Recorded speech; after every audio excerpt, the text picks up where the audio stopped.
That heifer right there just don't even care.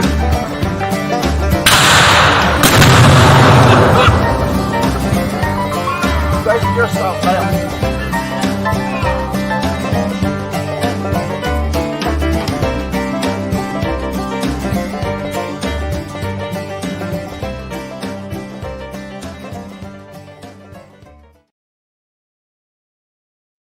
Action. Hey, everybody. What do you say, folks? Everybody's having a fine evening this evening.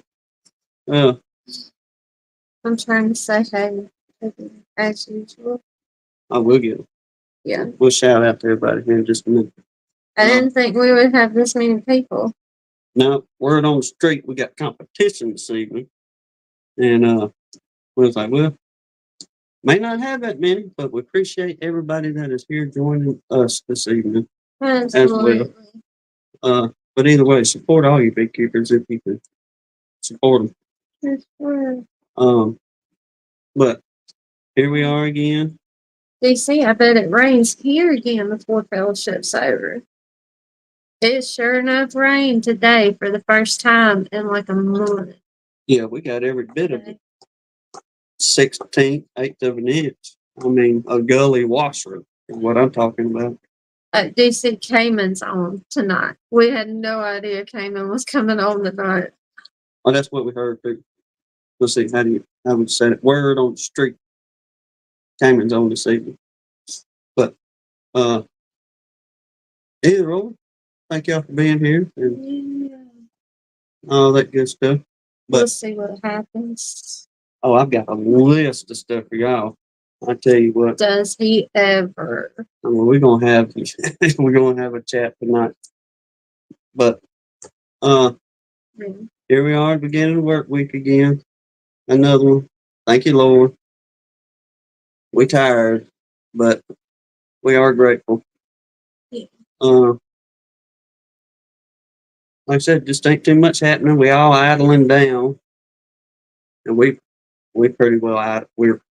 We're at a dead stop here, you know. Yes.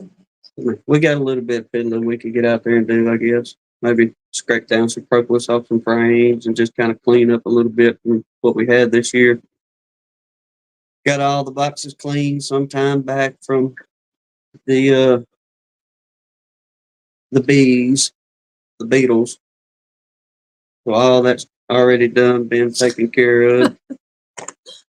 Philip said, "Don't sweat, Tamer. The Honey King's listening to this show." I'm glad you said something. Is the cream Honey King in here too? No, I saw Cooper? Russell Amy. I hadn't seen Okay. Russell Cooper. All right. We'll wait till he moseys in here. Guys, we got y'all's hats or your crowns Yeah. in the mail. When we get them? Friday, I think it was. Anyway, there was a day or two early. But I was going to tell y'all this Saturday about all that, and I forgot until we got done. And we appreciate everybody joining us up there for the live last Sunday, even though, I mean, we had some great lighting. We was on location. A few technical difficulties, but other than that, I'd say it was a pretty good live. You're so optimistic. Well, I mean, hey, you got to build it up. We made it through. We made it. I will say that. And we appreciate everybody riding that one out with us, too. Yeah, that was interesting for sure.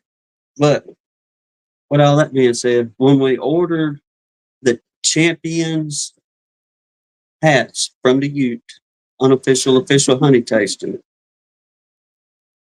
it gives you, I mean, y'all know this already, but you have the selection of, okay, you can do it by postal service, mail, UPS, FedEx, or there was somebody else on the list, I think it was. But between the postal service and UPS, we could have selected to pay X amount of dollars to have it delivered on, I think it's November 1st with the postal service.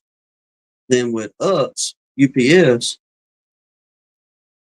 we could have paid the same X amount of dollars and had it 2 days later through that. So I told Hannah, I was like, why in the world would they put, I can pay the same price. He said, "Hey, I don't understand what I'm talking about." Oh, He's talking about ordering the yeah, ordering sorry. the hats from Dirt Rooster. Let me grab my I'm phone. sorry. I was just reading through the chat trying to type, and I saw that. I was like, wait a minute, people are lost. Well, folks are just moseying on into it, Yeah. and I just kind of dove into it. But we're on the subject of hats from the Dirt Rooster. Yeah. And he's Melon. fussing about the what you call it, shipping costs. There we go. Shipping. Yeah. That's what we're looking for. Because it was like twice as much and twice as long to get it through the post office. He said, "Oh, I thought he was just griping about the mailing." Well, he is. So yeah, you were kind of right. Parts and pieces to it. Yeah. But hold on, let me think about These hats are awesome though. Like I was impressed. I'll tell you what, we'll show Phillips since he's in here right now. Yeah. But You're gonna spoil this. What if he was spoiler alert, Philip? This is what it's Surprise! like. Yeah. Well, the only thing I hadn't got my crayon and signed my name yet on this side. So, I mean, we might get him a magic crayon to do that. That's going to be the real wow factor when he says, "Oh man, that Tim put his name on here." Anywho, let's see. I think Philip, you got gray with the black background on it, but they're very nice hats." bingo, wrong way. Oh, that Rooster signed it for you. You got the trucker's mesh on the back, old school ball cap, however you want to call them. But yeah, these are fine hats. Thank you again, Dirt Rooster, for being a part of things. Yeah, we appreciate it. Once again. And well, both And of you. Miss Elizabeth, because I know Miss Elizabeth makes everything happen behind the scenes. Yep. Well, shoot, I'll show you everything that he sent for you here. Or sent y'all. Yeah. Then they can show it on there too. I sent y'all a couple stickers with it. Mhm. What do you call them kind of stickers? The ones that's got all the pretty colors? Reflective. Yeah. Yeah, there you go. And a Dirt Rooster patch. I can see Philip wearing this. That's You know cool. what I mean? Yeah. Have it on his shoulder over here. I want to see that too, Philip, whenever you do that. But yeah, he was kind enough to send each of you one, yourself and Mr. Russell Amon there, and got another little bit we'll show in a few minutes because we're gonna chirp about the 1,000 sub giveaway, and got another little piece from Dirt Rooster and Miss Elizabeth. That I was pumped about. Yes, it's like awesome. Y'all kick butt over there at 628 Dirt Rooster. But that's what we got going on a little bit on that end. What's everybody carrying on about? DC caught up with things. Yeah. Lamar just came in. Good to see him. Congratulations on your snipe, and I hope you get that big feet too. If you put that recipe out, I told you you'll catch him. Mm. You don't know what? No. I hadn't had no coffee for that. Listen, I forget how I told him. Just about if you got to have 3 tail feathers from a snipe, a can of snuff, and a door key from a 77 Chevrolet C10, and you'll catch him. I was like, y'all got a plan. Oh, we're gonna get him. All right. We'll holler there at everybody real quick. Lee, seeing you got first. Our favorite Miss Leona's in here. Yep, good to see y'all, Pastor Larry. Miss Jan. I told Lee congrats. I gave him a little smiley face blowing the birthday balloons. Because he got first. Oh. Carl, I think it was, come in second. Really close. Then Mr. Mike Conley. Let's see here. Mr. Russell Amon, good to see you. Greg Dunn, appreciate you dropping by. Tom, Mac Ipperary, good to see you. Lee, I got a couple things to mention about him. DC, good to see you, brother. Mr. Keith Spillman, Miss Michelle up there. Richard, good to see you. Michael Tangway.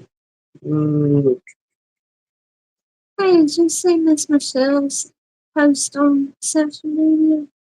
Their grandson won, I think it was the science fair. He Oh, yeah? won an award. I think she said like the third year in a row or something. Oh, heck yeah. Uh-huh. Put that youngin to work in the bee yard that way. Ooh, He can come up with that science project that just says, son, you're gonna make pawpaw money maker right here. Joseph Ross, good to see you, brother. Philip, the Running Honey Kings. Stone Rivers, good to see y'all too. Appreciate you. Who else in here? I miss somebody. James Noel, good to see you, brother. Appreciate you. And I got y'all on here on our members, and I'm gonna go through that in just a minute. But James Noel is our longest member. I thought he was He's number one of the very first ones.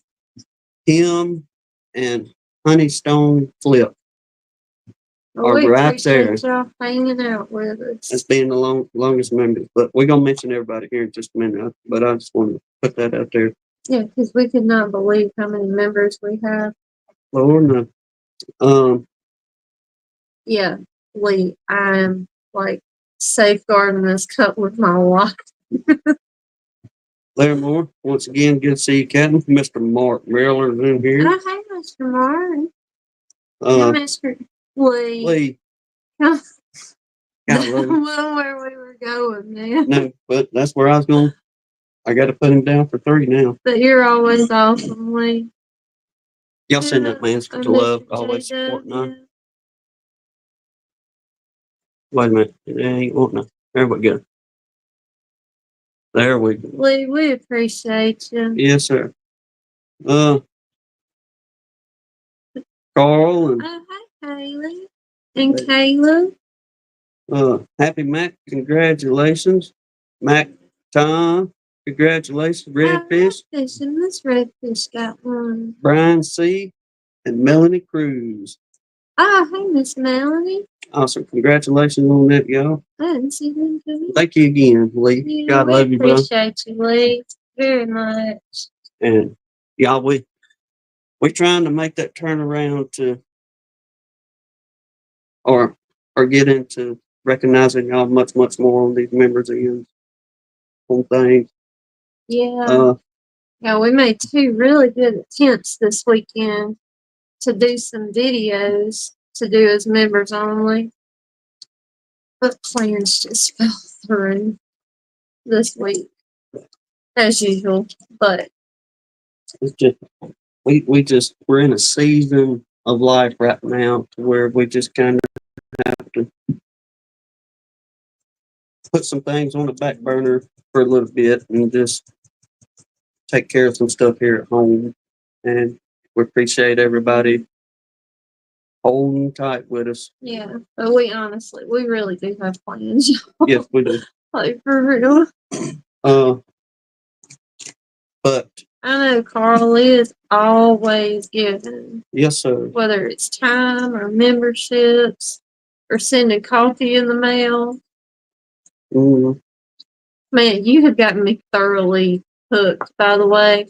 Now, every time I log into my Amazon account, it's like popping up suggestions. Why don't you just put this coffee on automatic order because you order it so much?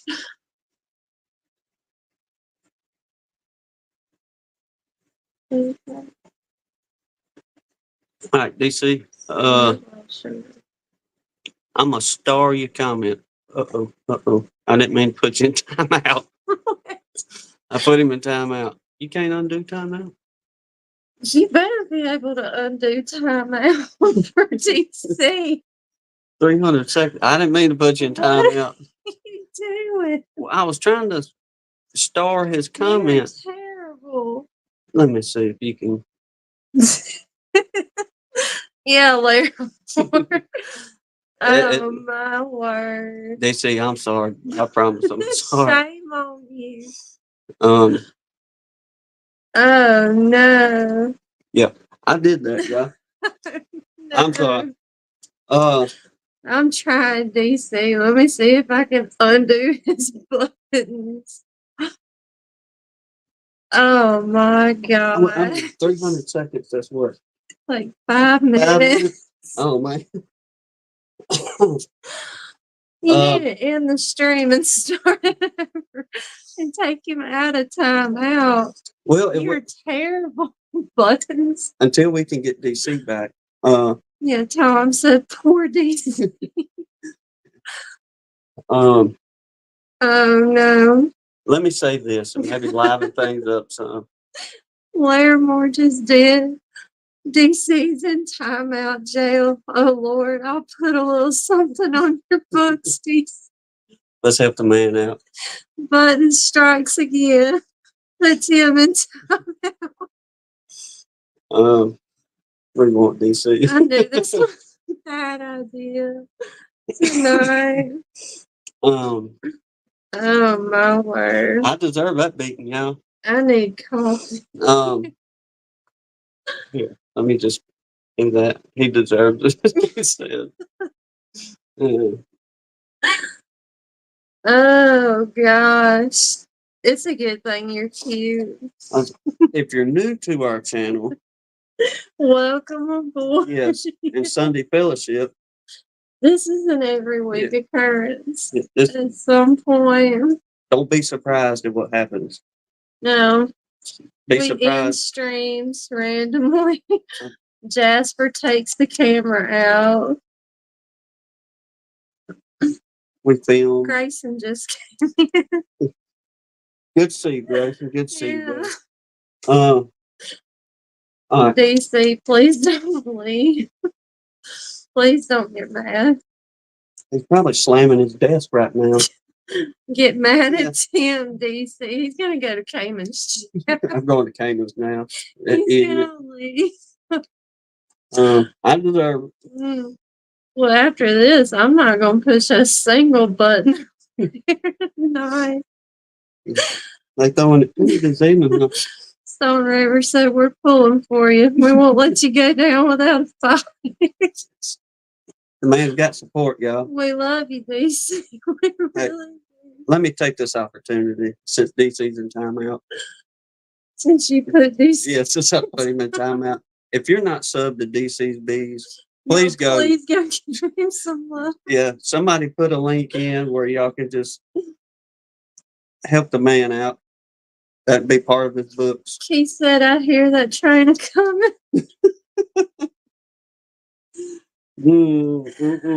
Oh, gosh. I don't even know if I'm going to get to where I'm going. Yeah, No. we're bringing up the dishwashers and stuff. Y'all really going to beat a man. That y'all wouldn't beat a man, would you? Good grief. Get him, Lee. And I had a bunch of good stuff to say about Lee this evening. Ooh. Hey, Lee, I do. We have the perfect thing to show our appreciation to you and Miss Renee. Yes, we do. Especially Miss Renee. She needs to see this. Yeah. If not, rewind it for her tomorrow to show. That way. It most definitely is always some kind of chaos on the stream. I never claimed to be a computer man or none of this. We just winging it every single time, y'all. We are winging it. Yeah, we are. Unless we get a guest on here, and that way y'all can ask them the questions you want to know. Like, look, you want to know about the A's, B's, M's? Okay. Is he out? No, Renee, no. I don't know. I don't know where it doesn't show a timer. Oh, what's he saying? This is terrible. No, he said Miss Renee will be here in 3 minutes. Okay, let us know when Miss Renee gets here. No. But Nate said that's what makes it great. Oh, there you go. He's back. he In made your it. bad buttons. Let me You want put me to this- roll up a newspaper and pop him on the nose, Stacy? I'm not going to star your comment. No, don't try to start it again. Okay.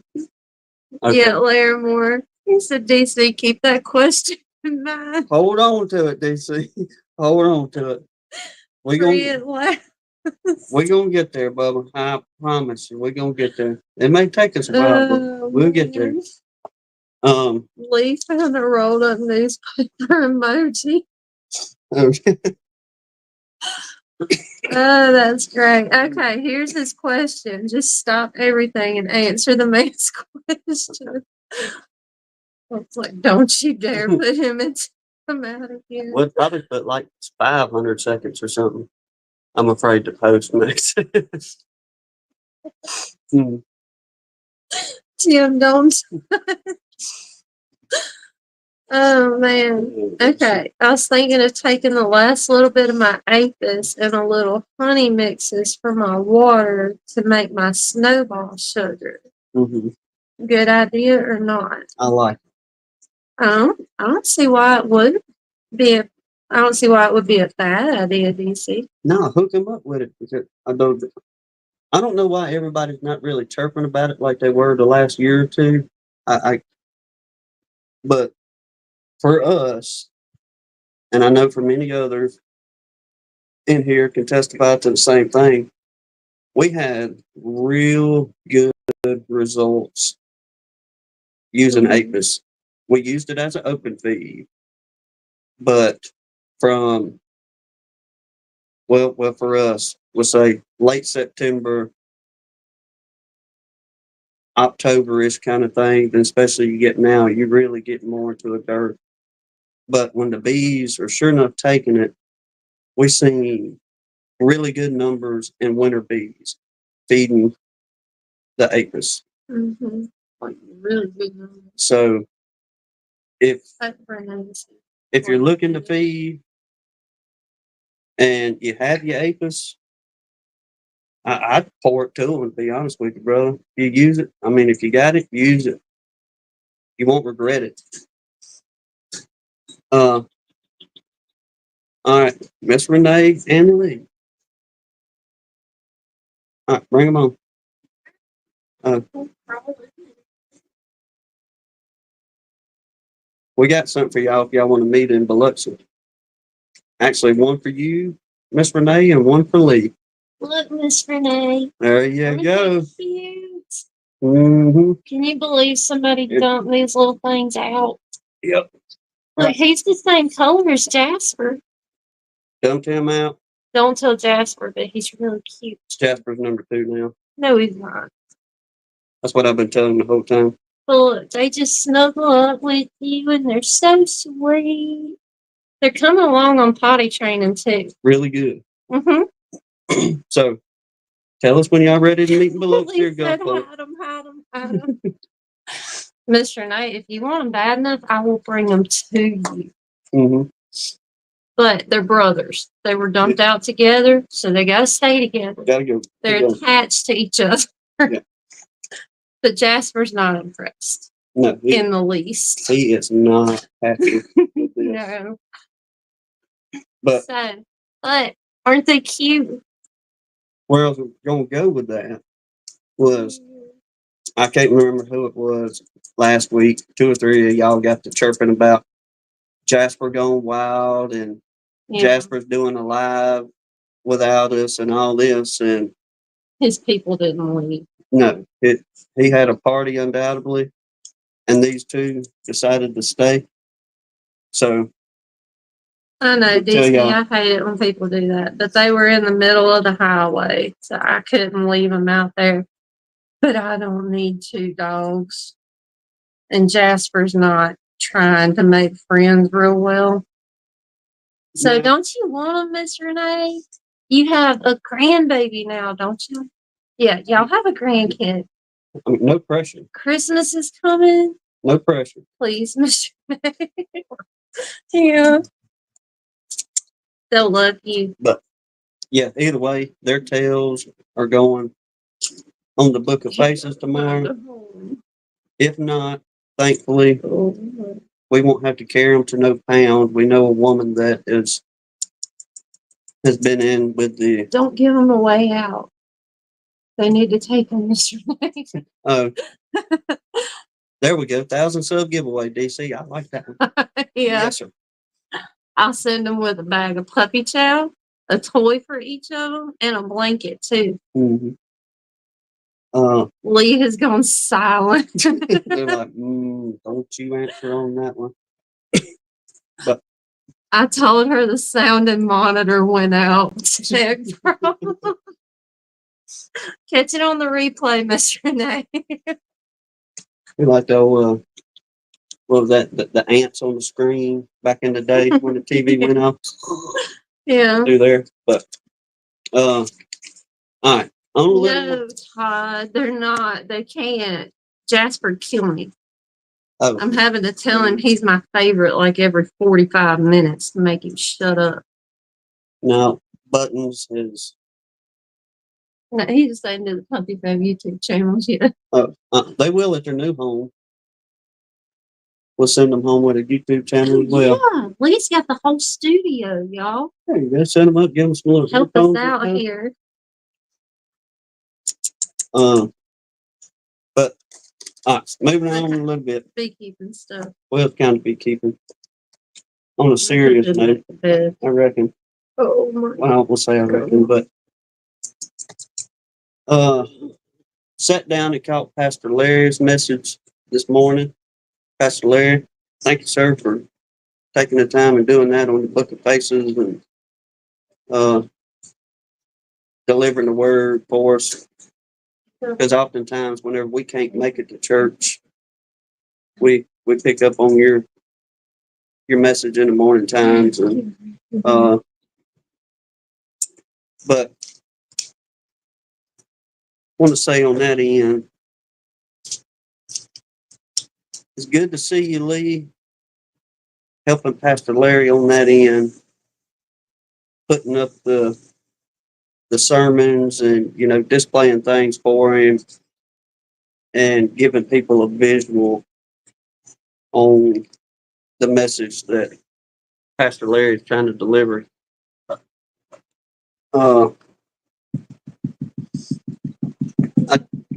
I told Hannah, I said, Lord, I said, that man Lee's all over the place helping folks, and what better place to be doing what you're good at and helping Pastor Larry as well, somebody here in the beekeeping community, to be able to get the word out as well. So I want to thank you on that end, Lee and Pastor Larry, for your time as well. While I'm going to go through, we upgraded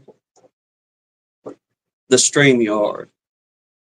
So we can show y'all some pictures now. I guess a short video we can put up there now, and kind of the little odds and ends. We was thankfully able to get some of our backgrounds back up and that kind of stuff. But y'all, we really wouldn't have been able to make it happen right now if it wasn't for our channel members. And since we're talking about Lee has been a huge contributor here for us in the way of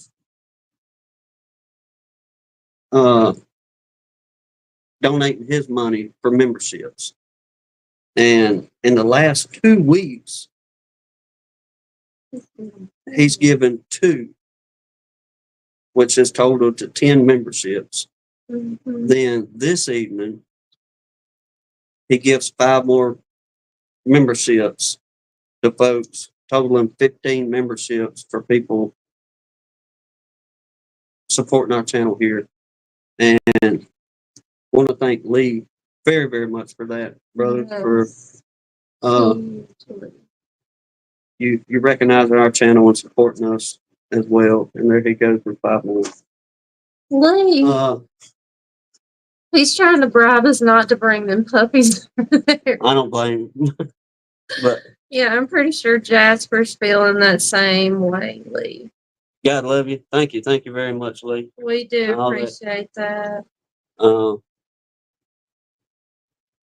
With all that being said, Lee's been a big part of that, as well as the ones of you that have become members, and since StreamYard undoubtedly has doubled what we was paying with Johnny a year ago, StreamYard has doubled. So there for a minute we had to kind of back off on The paper. the paid version of StreamYard. But with all the members that have come on board now, that's been a way that we can make things a little bit better, I reckon. Mm-hmm. Is what I'm trying to say. We could I got several pictures and stuff I want to show y'all on some different things. And that was one of the main reasons I've been talking to Hannah the last month and a half, 2 months, just kind of hinting at her. If we get a little extra, let's do it. If we can get a little extra, let's do it. Then the members is what's pulled it off for us. So we're gonna take a minute and recognize everybody. Then we'll mosey on into, I guess, what little bit of beekeeping we got to chirp about, and we can get on. I got a subject we can get on if y'all want. If not, we'll just see where it goes. But once again, Mr. James Knowles been with us 10 months. Honeystone Farm Flip been with us 10 months. 33 Mile Field 9 months. Square Bee Farms 8 months. Donnie Fixner 8 months. Hallelujah Bee Farm 8 months. Steve Amos been with us 8 months. Jack and Danae 7 months. 628 Dirt Rooster 4 months. I Can't Believe You Bee Mike 4 months. Miss Sharon 4 months. Keith Spillman at Hab Tracks and Honeybees 4 months. Grammy Lisa 4 months. The Morris Homestead 4 months. Bruce Brown 2 months. Murdoch's Honeybees 2 months. Maritza's Yarn and Craft. Yep, 2 months. Hanley's Homestead 1 month. Mike Trevis 5 days, and John Lawler for 5 days. And 10 new tonight. And yes, 10 more tonight. Who got these? Richard, Southeastern Colorado, Barnhill, B Barn, Michael Pike, and Tri-Top. Awesome. Thank y'all, everybody that is supporting us on this end. And like I said, that's how we was able to upgrade and kind of show y'all a little bit more of what I wanted to show y'all on some pictures and stuff. Mm-hmm. And yeah, because we've had one of these pictures for like 3 months. We've been wanting to show. Mm-hmm. But before we get into all that, and I get to ranting and carrying on, y'all, if there's anybody we need to add to the prayer list or take off, let us know, and we'll surely do it. There's a lot of needs out there, so y'all keep everybody in your prayers, if you will. Mm-hmm. Yeah, we got Mr. Mark, Ed and his family, the Dirt Rooster's dad, Mr. Pat, Miss Deb, Grammy Lisa's son and 2 granddaughters, Bob Walker and his family, Tom's wife and his mother-in-law, Mr. Donnie, Mike Tangway and his family, DC's parents, David Hoskins' granddaughter, Emma, baby Luca, and the family that lost their little one, Deanna Wheeler and her son Reed, Rachel Wilson, her sister Amanda, and her niece Riley, Philip's mama, his friend BJ and his wife, the Jennifer Brown family, Bobby Spees and his family, Minnesota Mike and his brother Dave, Aaron Frederick, Mr. Larry and Miss Sherry Gandy, and Mr. Larry's mama,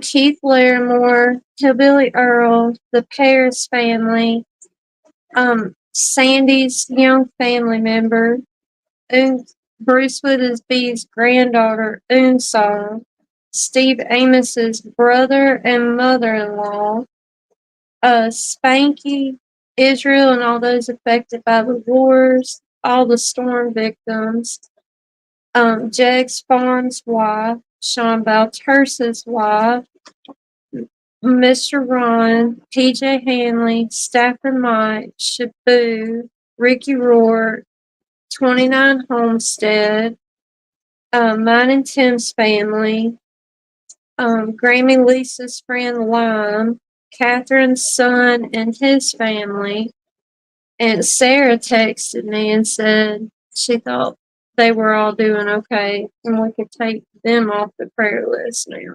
So that was good news. All of our government officials,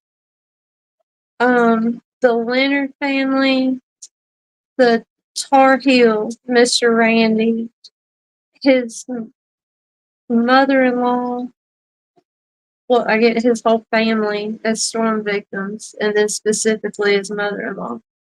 Cece's Texas Garden, Earl's mama, Miss Vivian, Janae Wood, Miss Leona, Terry Chapman and his family, Kenneth and Chris Wilkinson, Ephraim Kalunga, Terry Bertalan, DC Spring Garrison, the Williams family. I think Brother Eddie's doing better now. Miss Janet, Redfish's wife, and then Kimberly Schmidt's daughter-in-law, Amanda, and her family. Let's see, and Mr. Mark Miller's wife, Miss Crystal. Let's definitely pray for our country, no matter what your side is. I reckon, if you will, pray that the Lord will guide our country back to Him. You're picking up on Pastor Larry's message today. I know he was talking about how God's people wanted a king with a lowercase k versus worshiping the king. And as he was delivering that message, I was thinking to myself, have we done that in this country? Have we? This is why I say just take the whole, whatever side you're on, out of there. But have we looked at the government as our king and turned away from the king? Some points I say, yes, we have. And we should really pray that our country turns back to Christ Jesus and we get back on that end of things. Because he says if we call upon him and repent, he will heal our land. And that's my prayer for our country, is to heal our land. So go out and do your civil duty Tuesday. I don't care what side you're on, but just be sure to go out and do your civil duty. And I'll be like the older gentleman in the group on it. If you don't, then don't fuss about what's going on. It don't matter what side you're on. If you don't go vote, then don't fuss about what's going on. But with all that being said, I'm gonna move on.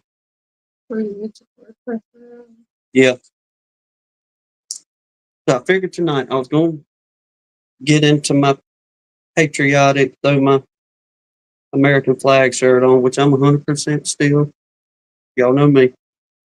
But I was thinking, well, once again, Lee, him supporting us, and each and every one of you out there supporting us as well. But the ones that we have apparel for, I'll say,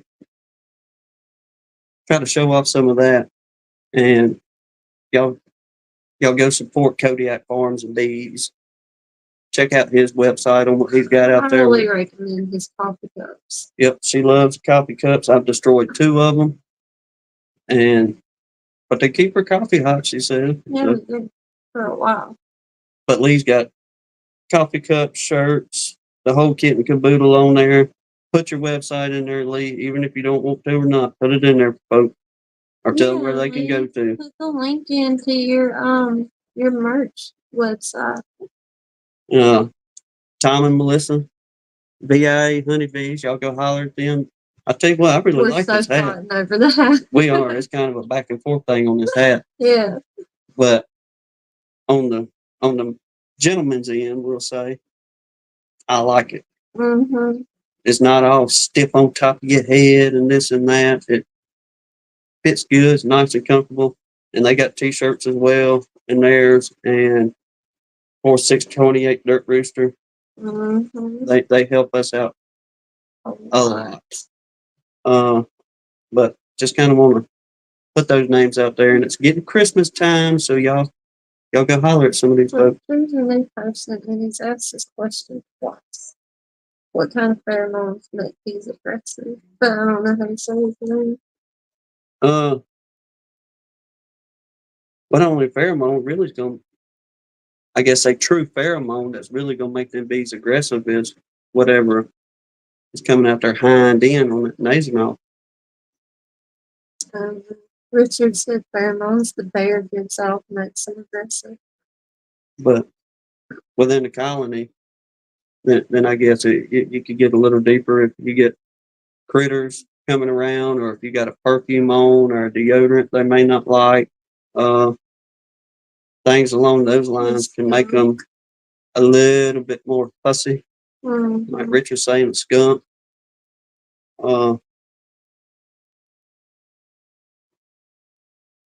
But I can't say on our end.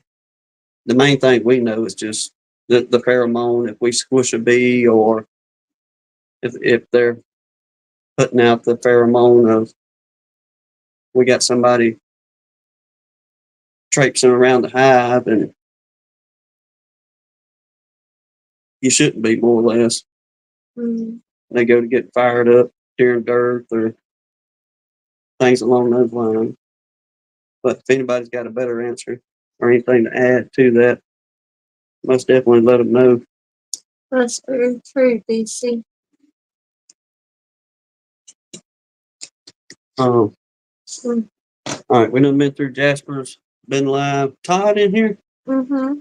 Todd, I've moved on from the Walmarts and carried my expertise on into the Lowe's with their security. So I figured he'd be pretty proud of that. Yeah. So there's a new one in the group. Todd just came on here to see if there was a Walmart incident this week. Well, we did go, and we were both kind of testy, just being aggravated with life. And we walked in. That was Monday or Tuesday, I think it was. And oh yeah, I hit them as soon as this time we come in through the automotive. Bam, went through there. Then when we got into Lowe's, it was like profiling, because I got them at the entry door. And as soon as we got onto the other aisle, here comes these little bitty cameras turning on. So I told her, I said, Walmart must have sent them all the information about me, and they're profiling as soon as I come into here. So it's game on at Lowe's now as well. But Yeah. uh, Just a minor one, DC.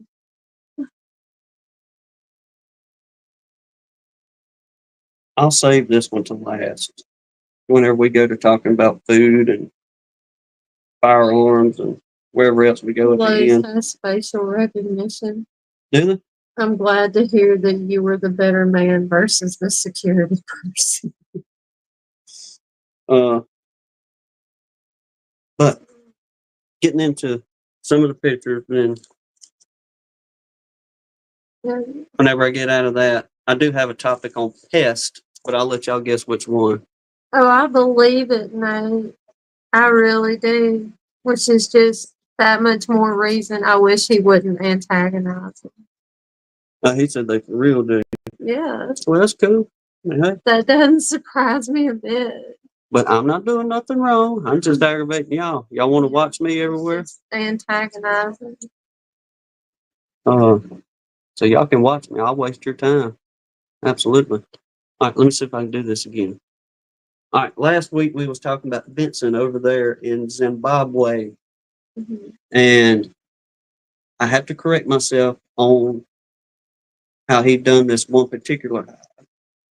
Instead of homing out a complete log, they pull the bark Mm-hmm. off these trees, then kind of stitch it back together with some screws. I mean, not screws, but with some sticks. Mm-hmm. So Hillbilly Earl was kind enough to send us some pictures during the live the other night. And since we got the paid version, whatever it is, up now, we can show y'all some pictures. But I'm pretty sure you'll still be able to hear us through the microphone. But Hold on, y'all. yeah, hold on. We'll be back. See if it'll do it. Maybe. No. You do. Okay. I don't know. There we go. Yeah, I don't know how to do it. Is it going? Um, All right. Well, this first one here. Okay. This first one here is Vincent over there in Zimbabwe. And I'm hoping y'all can see pretty good. But he's leaning up. Looks like he's got his right arm up on one of his hives that he builds out there. Then this is what I was talking about where the bark, see the three sticks that he's got in there to hold that puppy together. And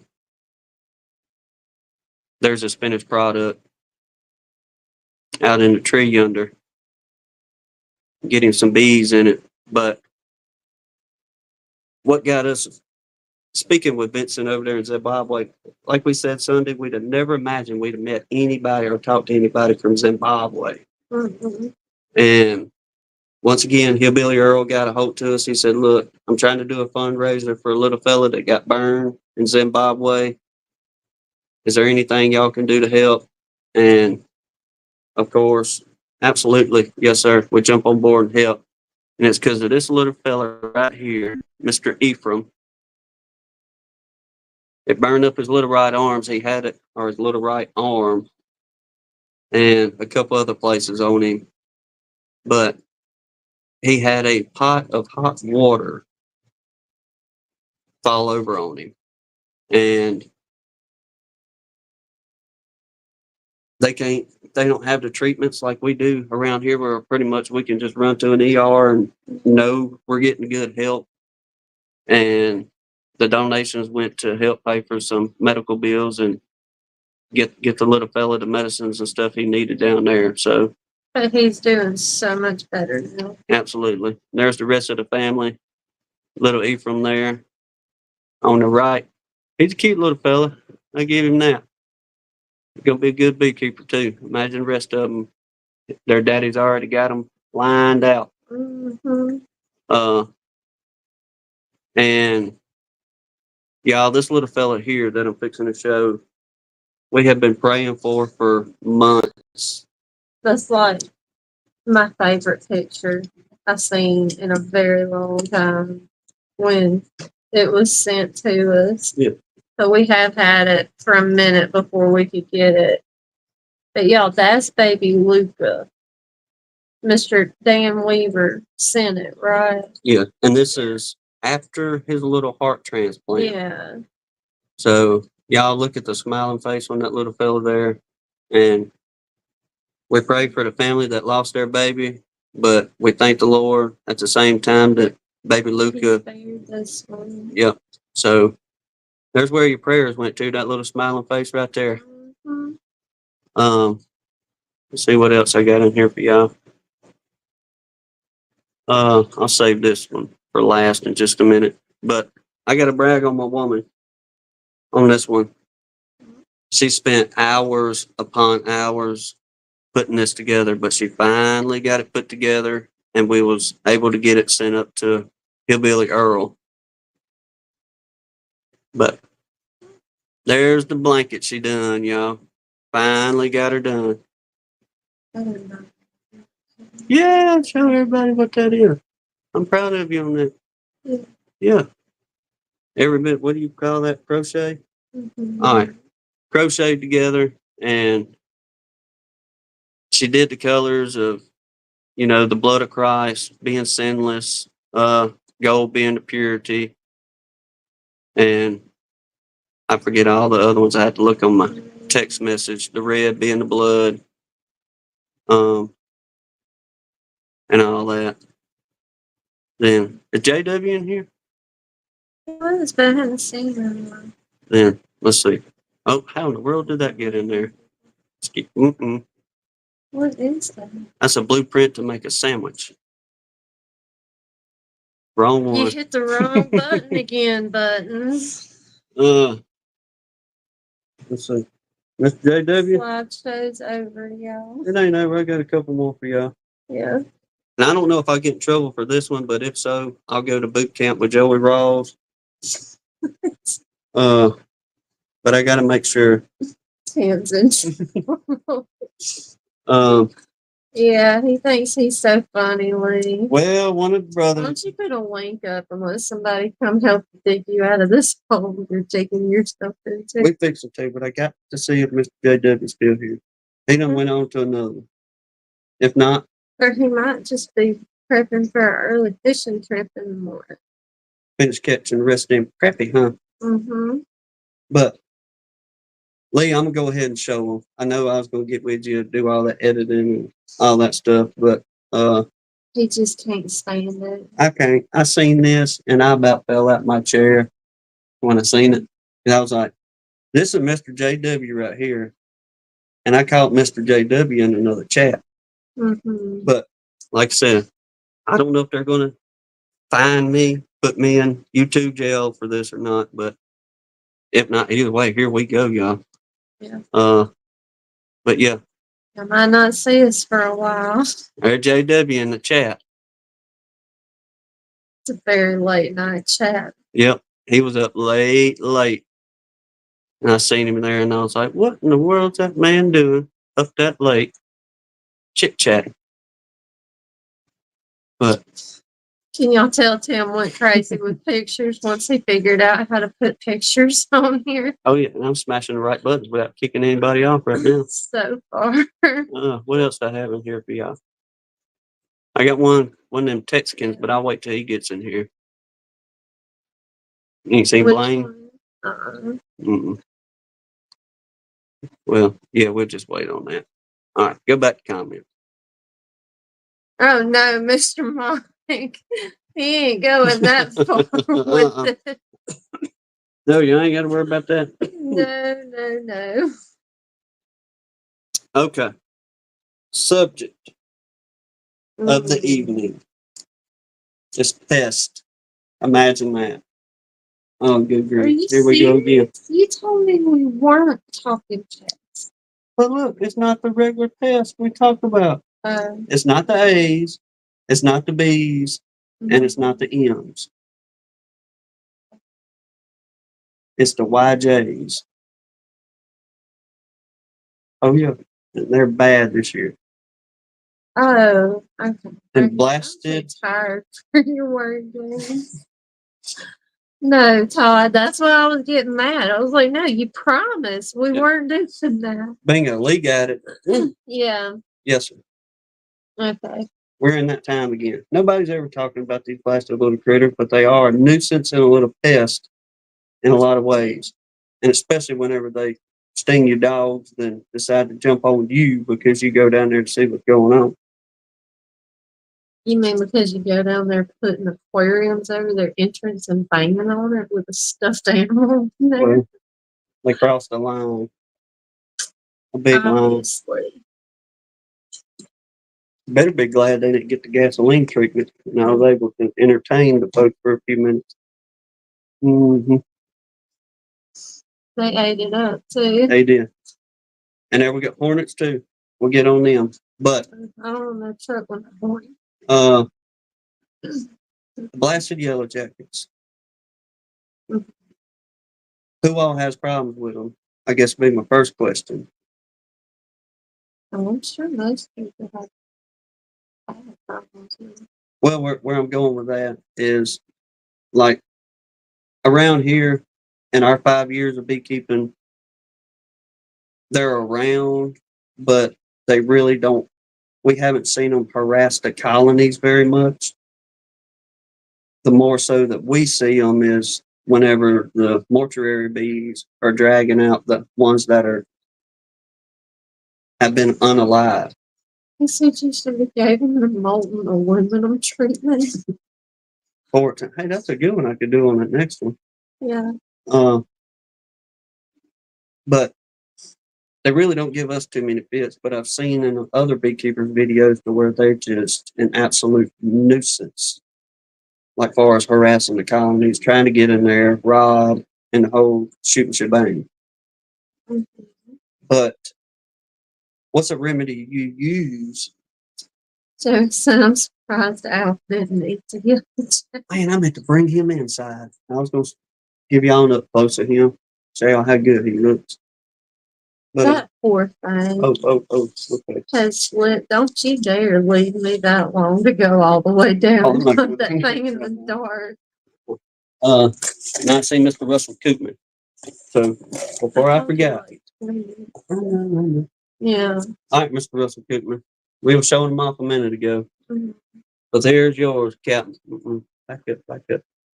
Slow down, buddy. It ain't doing like you want to. But there we go. There's yours, Captain.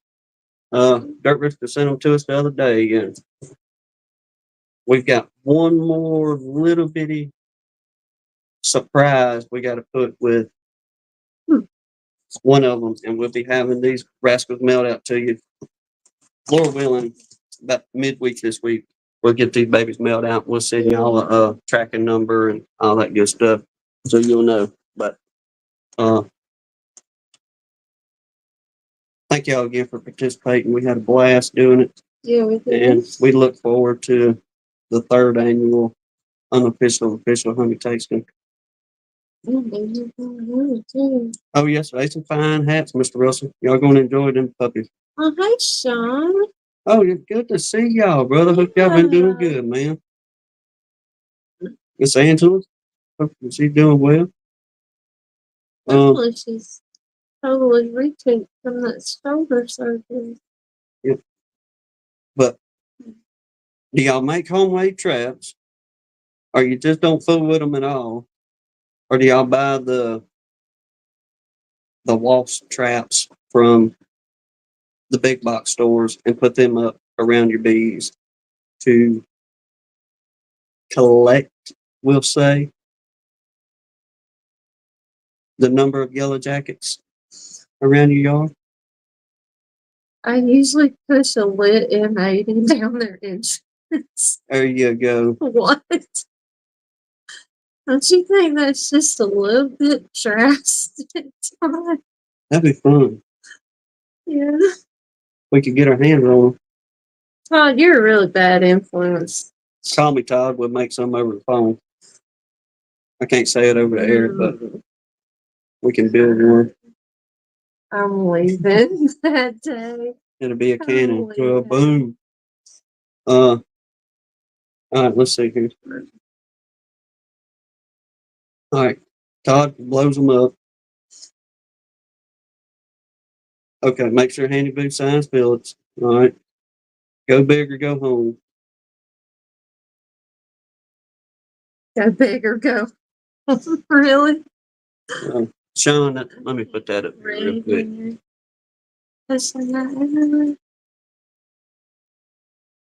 Oh, good deal. Yes, sir. Glad to hear that, Miss Angela. Yep, we will sign both hats, y'all. Y'all want me to sign it too, or just her? I mean, good grief. Online bees. They just know you don't read the chat. I'm just happy we did it. But what we found whenever we do have issues with them, and who was it? Richard just saying a minute ago about having hornets. Yeah. Now, the way I took care of hornets was a different story, but they would. Gotta have a hornet's nest around here somewhere. Yeah, I mean, we see bald-faced hornets and we see European hornets. Now, whenever we had the feed out during dearth, whether it was summer or going into winter dearth, we had way more trouble with the bald-faced hornets. I'm talking about there would be a good, I don't know, 15 or 20 at the feeder. But thankfully, we never seen any down at the colonies. So I guess. One, remember? And they fried that thing. Oh yeah, they did, didn't they? Mm-hmm. Yeah, about that one. But for some reason, them blasted yellow jackets are bad around here this year. The one that we did the video on that we put out yesterday or whenever it was, that was, I was kind of expecting that one to be a little bit bigger, to be honest with you, but I think that ended up being about 5 tier on that. Mm-hmm. But their tunnel was just a little hole they bored out going through the ground and didn't do anything. Terrible. He said, "Wait, Tim's just an unjust tyrant. He put my friend DC in timeout for asking a question." Remove the tyranny. Oh, you sweet Mr. Mime. A signature from Gunline Bees is like a Hallmark card when you care enough to send the very best. You ain't got to lie to me, Mr. Mike.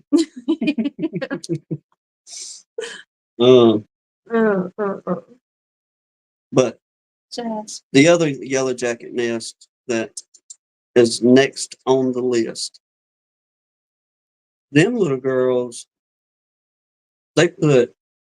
Weren't they neon? Oh yeah, they come out and started trying to jump on me real quick when I put that endoscope in there. But they took the time to put wallpaper and everything all down the side of their little tunnel, and they went down, and it's kind of crazy how they done it because they went down into the ground, they hooked to the right a little bit, then then to the left and down.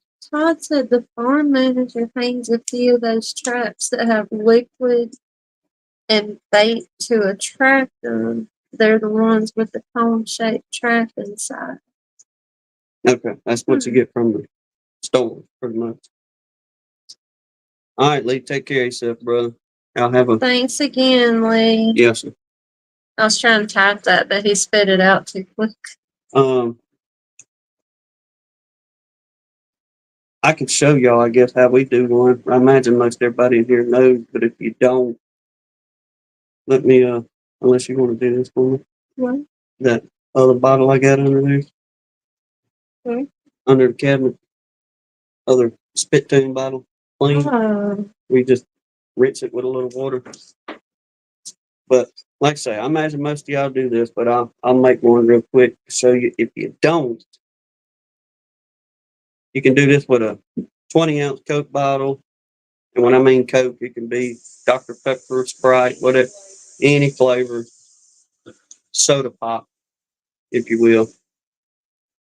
And I baited ours with a piece of bologna or a piece of ham and just dropped down in there. In about a day or two, when that little piece of bologna or ham goes to fermenting, if you will, they'll they'll congregate down in here. But all you gotta do, y'all, take your knife. Be careful doing it. Take a knife, run around the rim. Let me do this real quick. Here.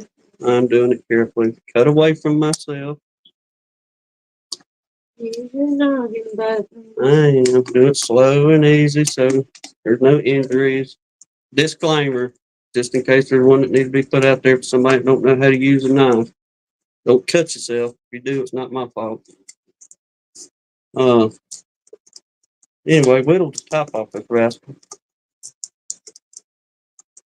I can do this without cutting myself.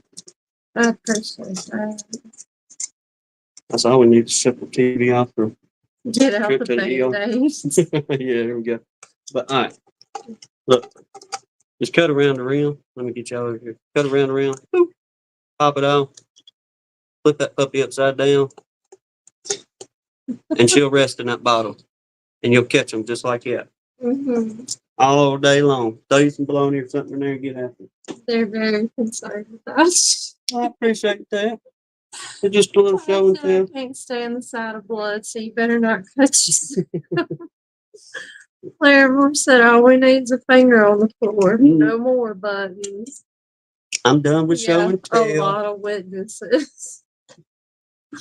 Show it to the I doctor. don't have the energy for a hospital trip. I mean, it'd be one of them. It just, I got some super glue in here, and we'll.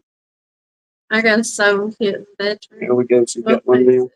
And plenty of pine sap to put on it for antibacterial. I just don't have anything to numb it. Or if we. And my sewing skills are not remarkable at all. I haven't tried this. Is propolis good for a wound? I know honey is. But, I mean, I use pine sap a whole lot from the pine trees for cuts and burns. Liquid Band-Aid, basically. Oh, that's the best thing I ever come across. Ain't no Neosporin or nothing up in this house anymore. I got 5 pine trees out there I bounce back and forth to, and each one of them is constantly Franken weeping. buttons. Oh. Russell, I'm pretty confident I could if I had to. Now, do I have any desire to? Absolutely not. But I think he asked if I could sew on a finger. She get it. It wouldn't be pretty, but it'd be attached. It'll be there. Yeah. Be like, how's that dude do a pinky finger all sideways? Just use X and O stitches. Okay. Or butterfly. Yeah. Butterfly. Hold that baby on there. I tell y'all what that would be if I'd have done something like that. It'd be like all the other messed up trips we've had to go to the ER for whatever I've done, whether it's shrapnel or spider bites. I forget the other ones, but anyway, I'd bite my tongue and go in calmly and explain to my wife. When he comes in like that, if the first words out of his mouth in a really calm voice are "Don't get mad at me," Yeah, here we go. We gotta go to the hospital. But thankfully, I ain't had too many of them trips. The shrapnel I had to go because I was bleeding internally.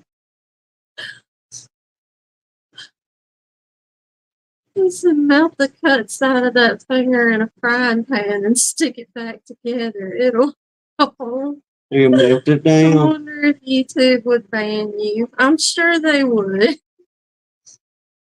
Joey said, put alcohol on it. Whew. I bet. Talk about owl.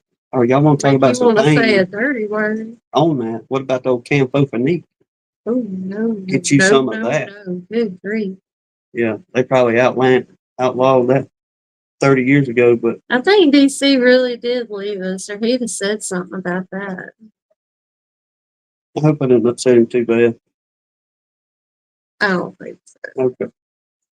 Normally, he usually stops to go eat with his family about halfway through. Let me get y'all in here. Somebody, let me push that back where it goes. Do that. This thing is just slow tonight. Oh, good. You're just moving way too fast tonight, buttons. Well, I mean, it can't keep up with me. Mm, Waiting on you, StreamYard. maybe DC's out trying to feed his eagle. The spirit bird. Mm-hmm. There we go. Now it's going to work. Copy. Mm-hmm. Get carried away, you're gonna hit the wrong button. I hope not.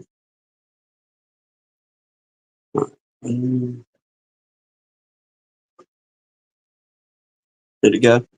Okay. Pin that puppy. And anybody wants to come in here and tell me about it, come on. Philip said the first time I tried to cut my thumb off, my wife drove me to the hospital. The second time I drove myself. I don't blame her. No, I I'll be hadn't back in a little stuck bit. you like that though. No. Sean, we still have one. Yep. And I don't know how well it's doing. I don't know if they're gonna make it. We'll see. Hopefully we can get in there for too long. But we got plans come spring to do some splits and Yeah. get things going back up here from Lansing. We got plans for everything. We do. We just got to get to them. Yeah. Uh, Yeah, I'm hoping they'll make it. Them dangling fingers will just hang around later more. well, I mean, usually every trip we've had to make was pretty well a life and death trip on my end. One of them was, What are you saying? well, it was freak accidents. You sounded like you're saying she's the one that goes for ridiculous stuff. It's all life and death when I go. Well, I was cleaning up some AC units for junk some years back, and I was hitting two hammers together trying to bust off some screws. Well, long story short on that, I had a little bitty piece of one of those hammers break off and it went into my left leg and ended up having to go to hospital. Doctor comes in a few minutes later talking about, Mr. Blake, we got to take you to emergency surgery because you have cut your femoral artery in your left leg. Then about that time, here comes Hannah walking into the emergency room as the doctor's telling all this. And all I could do was just look at her and smile. And she didn't think it was too comical at the time. And I was just like, you know me here. I mean, here we go. So got to do what the doctor said.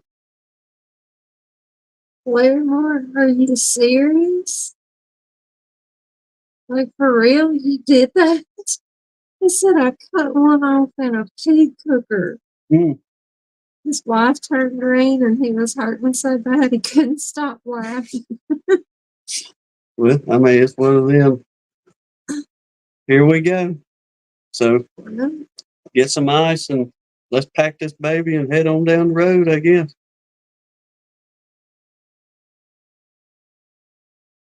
Yeah, Sean, it seems like everybody's kind of right on the verge of being there, putting all the bee stuff to bed for the winter.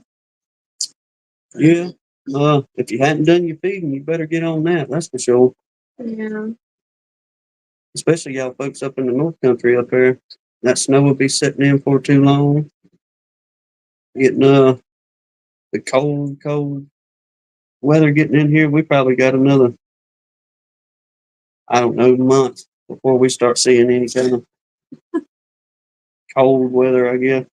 So glad we could help you out there, Robert.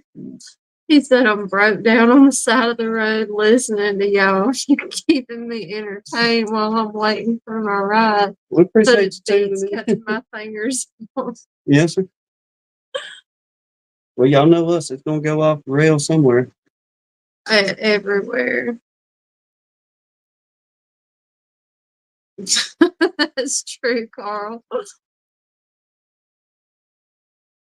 Oh yeah, Larimore said the New York bees had migrated down yesterday.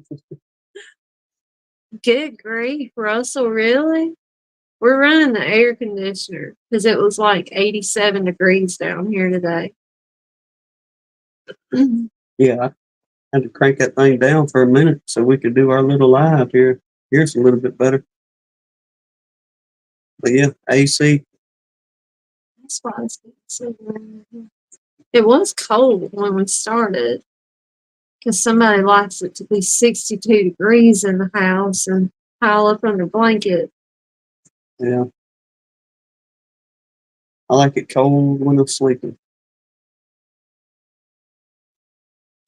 Yeah, that sounds like you grew up down here, son.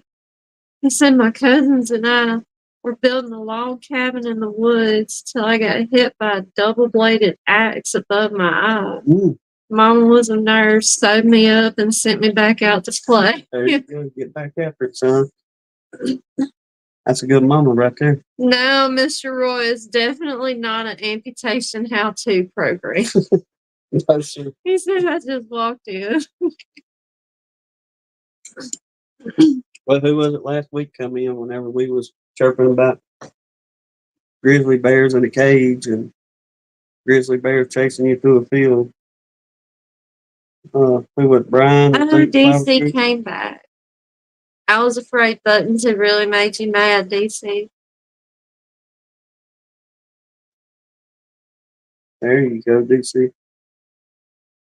Right. It ain't quite cool enough to.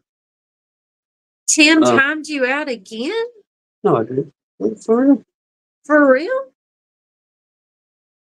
How did I miss? I didn't even see him do that to you. Let me get this Texican in here. Maybe I won't put him in timeout. Depends on how much that head goes swelling this evening. We get him in timeout. Get a remote control to work that. I was just going to come in. How y'all doing? That's why I can't hear you. Let me turn you up so I can hear you. Okay. All right, I got you now. Yeah.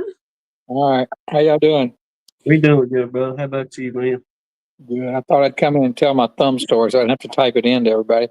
Come on in. So the first time I tried to cut my thumb off, I was installing some French doors, and I was trying to drill the hole out, and my hole saw was dull. And I was drilling with my right hand, and when it hit the door, it spun out of the hole and ran down where I was holding the door, like 6 inches below that, and hit my thumb right on top of it, and just kind of exploded it.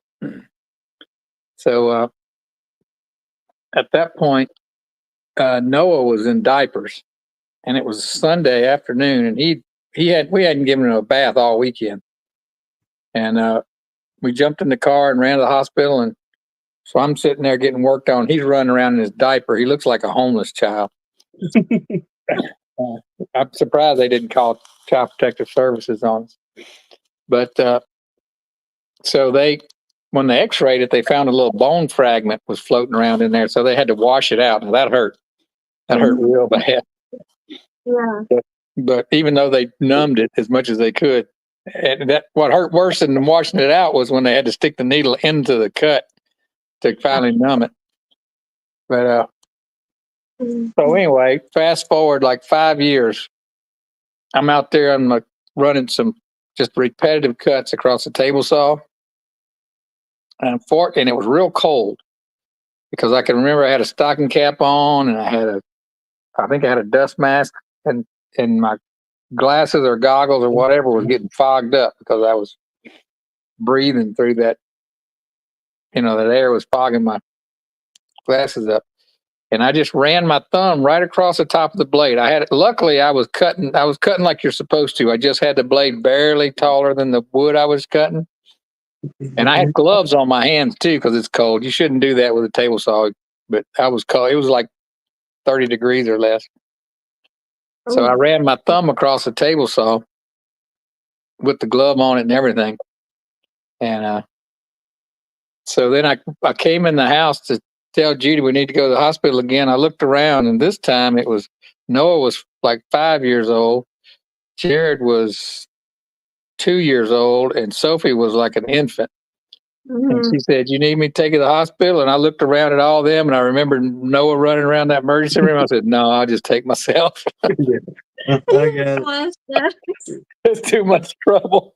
it. I'll call you when the doctor gets here. What was funny was, so I'm sitting in the room. They put me in just a regular old, like a waiting, just a treatment room, I guess. Mhm. And of course, they did an X-ray, and they said they came in and they had a little puzzled look on their face, and they said, "Have you hurt this thumb before?" I said, "Yeah." I said, "Yeah, I was in here 5 years ago when I tried to cut it off the first time." And they said, "Good, because the end of your thumb is the bone on tip on the end of your thumb is missing." And we was going to have to go in and look for it if we didn't know that you'd already done something with it before. Oh, wow. Yeah, y'all ain't got to worry about looking for that one. Yeah, thank God they asked you that before they started exploring. Digging around in there, yeah. Yes. Yeah, great. Oh, Yeah, I get that back. time it was just a few stitches. It wasn't any big deal. Uh, That's my thumb story. That's my thumbs. Joey Phillips says that was Richland honey when y'all was talking last night. Oh, okay, I thought so. I All right. pretty Y'all know. Mhm. I haven't done too much Yes. damage to my thumb. The only thing I did do is I still got it though. I was routing out for some hinges, Silver linings. and I had a little bit of a burr in one of those hinges I was routing out. So it was, well, I'll just take the razor knife, cut it, score it back a little bit, and I'll pop this little rascal out of here. We'll be good to go. Well, I was holding the door, and for whatever reason, I just hunkered down on that little piece of wood, and everything slipped. And I buried it in the webbing of Hmm. my finger all the way down to that muscle down there. And that was one of them times, yeah, I drove myself to the hospital on that one. But I asked the doctor, I said, this thing is pretty doggone numb to where I can't feel it. Will any of that come back? She's like, well, I don't want to give you any false hope, but there's a chance it won't. And I was like, oh, yeah, well, here we go with this. But thankfully, it took about a year or two when I started getting feeling back in this thing. But closest any, besides that, is I had me a stop for some spindles, had me a gauge built, and just running spindles through a chalk saw. Bam, just cutting them at, running through them. Well, I got so comfortable cutting however many hundred spindles I was cutting that day, I took that thumb and got a little bit too close to bringing that blade down, and it got the very edge of my blasted fingernail. But thank goodness it didn't get into the bone or nothing. But on that little puppy, there wasn't no pain with it. I guess good sharp blade, whatever it was. What up there?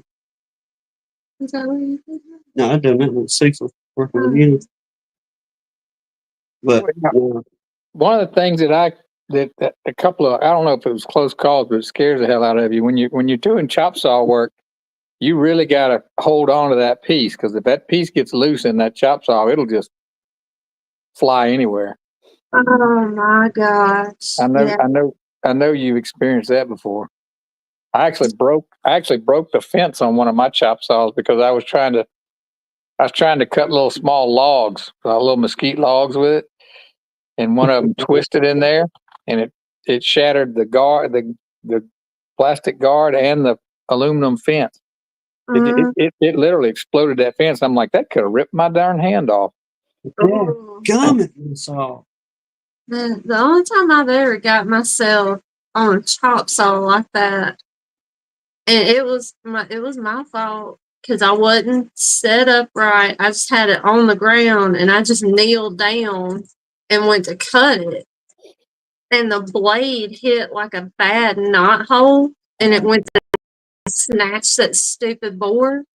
Yeah. And I wasn't holding it tight enough, and it Yeah. flung that 2x4 off. That thing come around, and it nailed me square in my kneecap. And I thought I was going to lose my breakfast sitting in that driveway. I just sat down and tried not to cry for like 3 solid minutes before I could move from that. Oh, yeah. I've had it snatch boards out of my hand because I wasn't holding them tight enough, and Oh, man, it makes a loud explosion, and you're just hoping it didn't get. Where's it going? It's yeah. just going somewhere.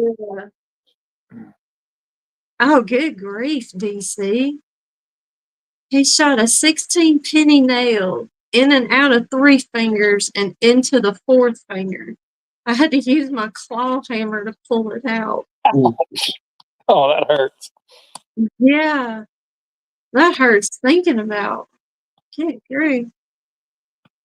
I work with old boy which this is a big no-no. Anybody that has ever built houses or construction work, anything like that. But we was wrapping up decking a house, and we was on the scaffold nailing down the rest of the tails, or nailing down the plywood to them tails.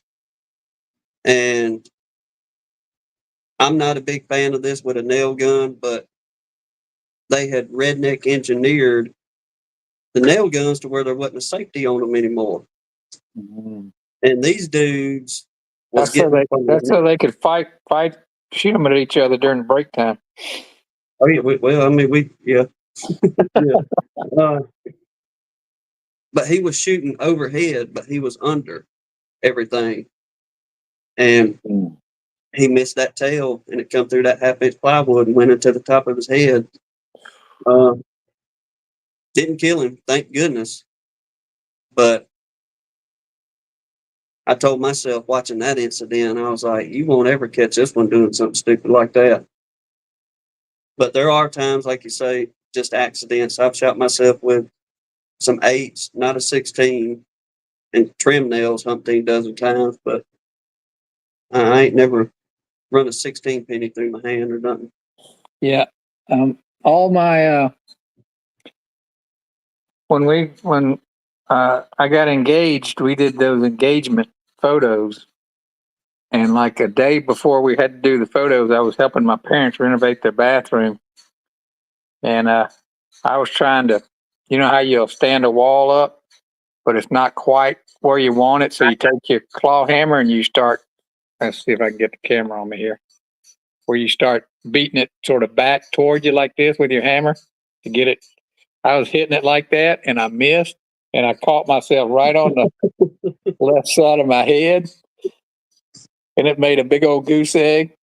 So all my engagement pictures are my right profile. That knot on the other side. Y'all get my good side real quick. Yeah, that was bad timing. It don't take much to get yourself hurt, even in your shop, kind of thing. Yeah. Well, you about got your beekeeping wrapped up, or? I needed to get out and fool with them today, but we finally got rain today. We got a little bit of rain yesterday morning, and then it rained pretty good today. Just a light rain for a few hours. I don't know how much we got, but probably about an inch. But the sun came out about 2 or 3 o'clock, and I was going to go out there, and I need to get out there and feed the bees since I took all their honey away. And then I'm going to treat them again to see how the M's are. Well, hopefully them rascals ain't too bad for you. I hope not. I treated them once earlier, but just a little follow up.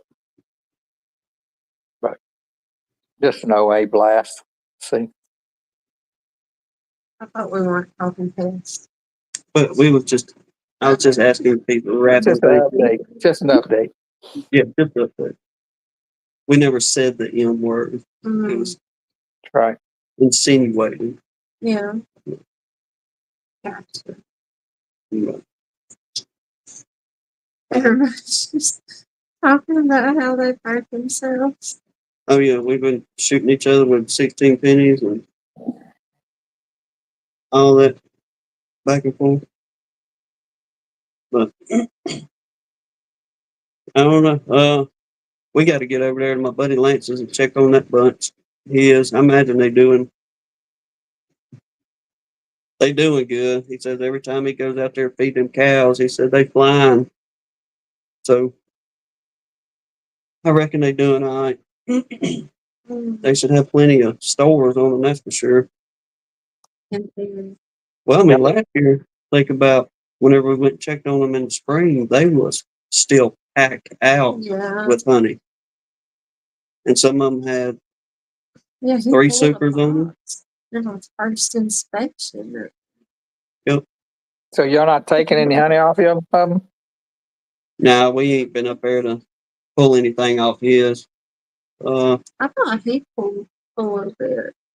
Well, when we went over there in spring to check on everybody, that's whenever he did pull that one super off there because we was pulling just some beautiful frames out.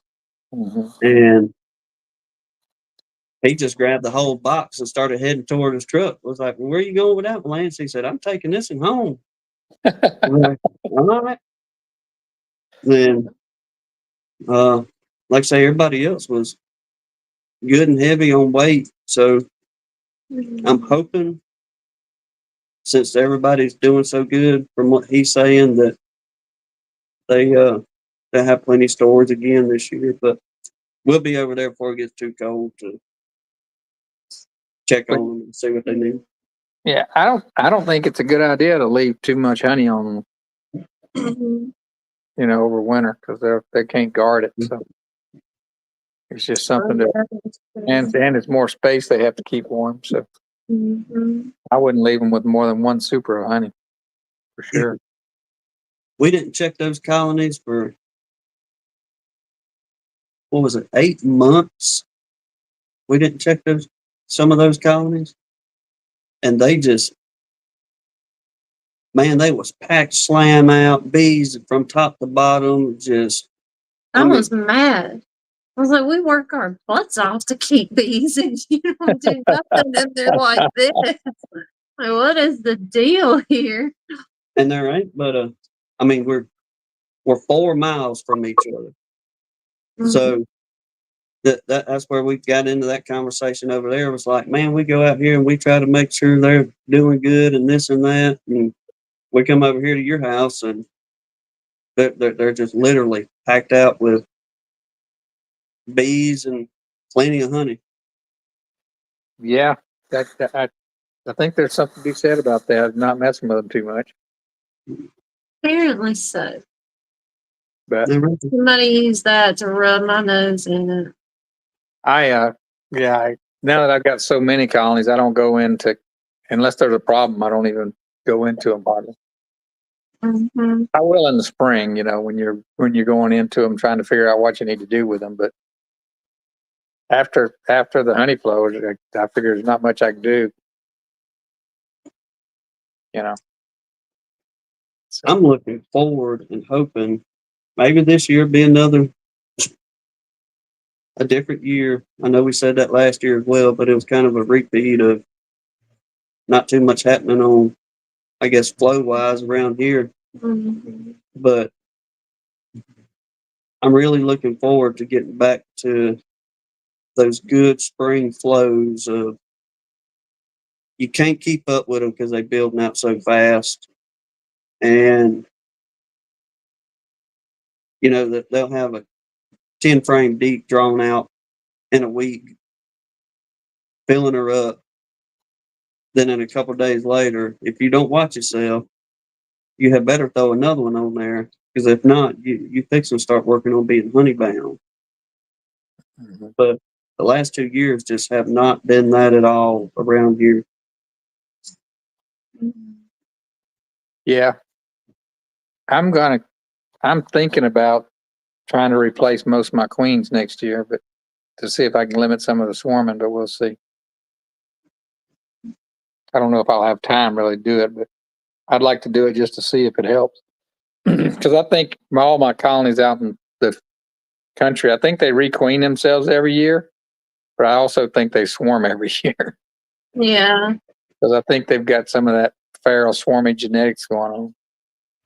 So they don't end up putting on much honey just because I think they're always splitting themselves.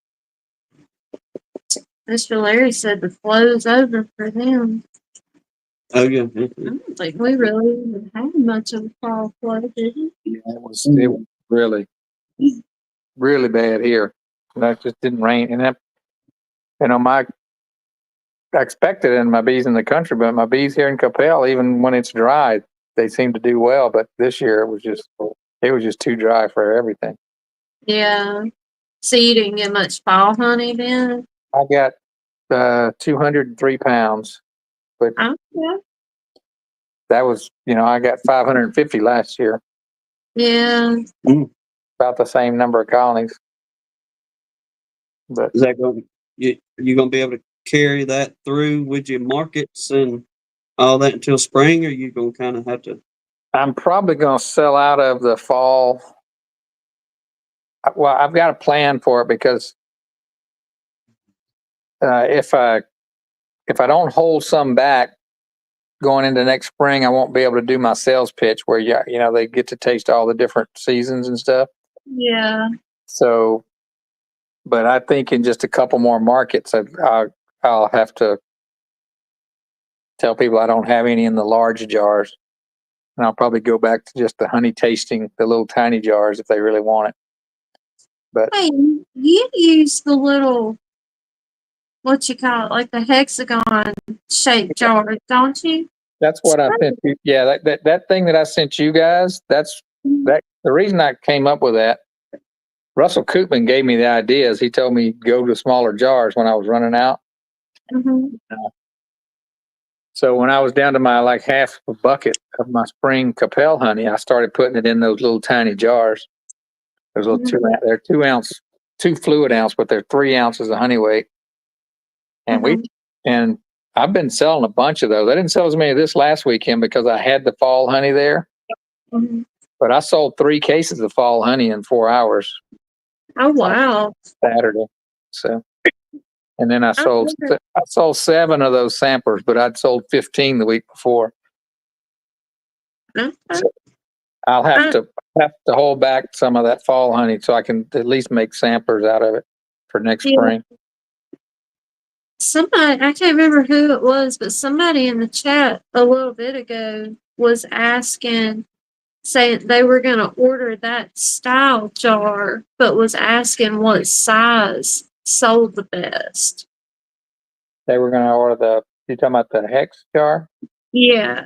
But they were saying like what size would sell the best. I can't remember who it was. Well, I'm not real crazy about, I ordered those little jars off of Amazon, and the lids they're hard to get them on just right. They're not a real good quality, I think. But I did today. I was looking for some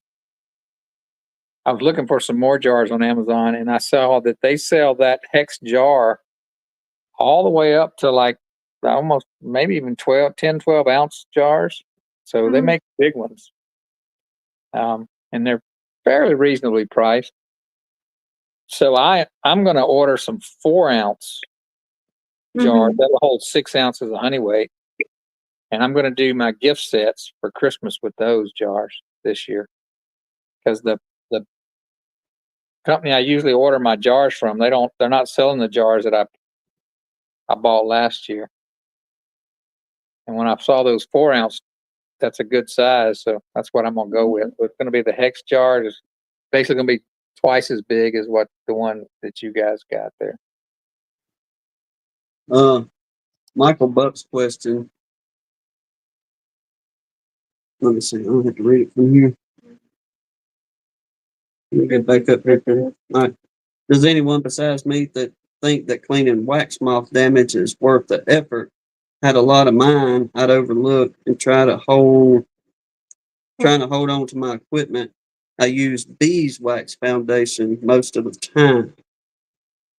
So, yeah, I've got an opinion on that because I had a lot of wax moth damage, and it was just the matter of I didn't keep the paramoth on them in the summer. Mhm. So really, all I did was, well, on some of them, I tore some of that wax moth damage out and melted it down and recovered a little bit of the wax. But after trying to do some of that, I finally decided, you know what? I'm just going to stick these back on the hives and let the bees clean them up. And that they do a better job. And I just stuck them on there. Matter of fact, I got a bunch of them out in the country. They're not making any honey, but the bees won't tolerate those wax moths being in there. So they'll go in there and get rid of them and clean them up for you. So that's what I would do, is just stick them on if you have colonies, to stick them on it. It may be too late now to do that. In the spring, if you can kill the wax moths that are on them, I wouldn't worry about cleaning them up. I just stick them on there, unless they're terrible. If they're terrible, I just tear it out and redo it.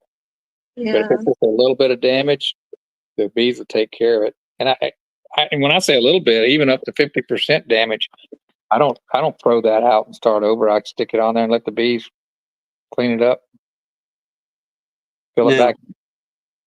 I guess let me ask this question in case somebody's thinking it. By doing that and having that wax scent, that wax moth scent, if you will, did you have issues with wax moths getting in there trying to get on that, or the bees kept everything at bay and it wasn't no worry? But yeah, I only put it on strong colonies, so I wasn't too worried about it. Okay. Yeah, Mr. Larry, see, we're the same. Most of ours are plastic foundations in wood frames. And yeah, there's been plenty of times that we've pulled them out of storage. We never really had trouble with the moths in the hive. No, but you're gonna have one or two where the blasted wax moths, they gonna get to But your he was frame. saying he uses that setup like we do. And he definitely says it's worth cleaning and re-waxing the plastic if you need to. Yeah. The, Yeah, the only I don't use plastic frames either, so I wouldn't have any opinion of that. Although I have a few that were left over from some I bought, Mm-hmm. but that a lot of times you'll look at it and you'll go, yeah, there looks like there's some good comb there, but it's like just the surface. It's like hollow out in the middle. You can just take your hand and run across it, and it just falls apart. yeah, Like sheet confetti. Yeah. Come on, Yeah. I guess the biggest fuss for us in the wax moths and the damages, like pretty much like Mr. Larry's saying, if we can't save it, we'll scrape it off into a bucket. We'll melt it down eventually. But my biggest aggravation is picking them blasted cocoons out of that wood and how them things burrow down in that doggone wood the way they do. Now, a lot of times I'll take a stick or pocket knife and all that. But if you got chickens, that's one of the quickest way we figured out. Because once them chickens figured out there was maybe something to eat in there, they did all the work for us on that end. Yeah. And it seems like where that frame rest sits on the that frame sits on the frame rest, right there where that angle is, where your sidebar and the top bar meet on the right against the frame, there's always a cocoon right there. Both ends. I mean, it surprised me the first time we seen wax moth damage was, I think, year 2 or so. And when I first seen how much them things dig into a frame, I ain't gonna lie, that kind of just blew my mind.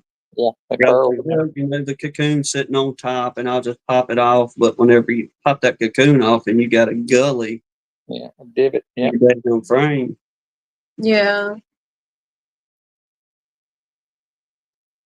They destructive little critter too. We'd be alright if we didn't have all these pests in beekeeping, wouldn't we? Mm. it'd be easy. Mr. Larry said it is better to go ahead and scrape the frames and put fresh coat of wax on the plastic foundation. Yeah, Mm. forget who commented there. They said they used wax foundation. We never used any wax foundation. Now we'll go. I think we probably got 20 frames out there where I just pop the plastic out, and we don't even put no wire in it, to be honest with you. We'll just throw a few frames in there, put some wax on the bottom of that top bar of the frame. We don't even use the starter, nothing.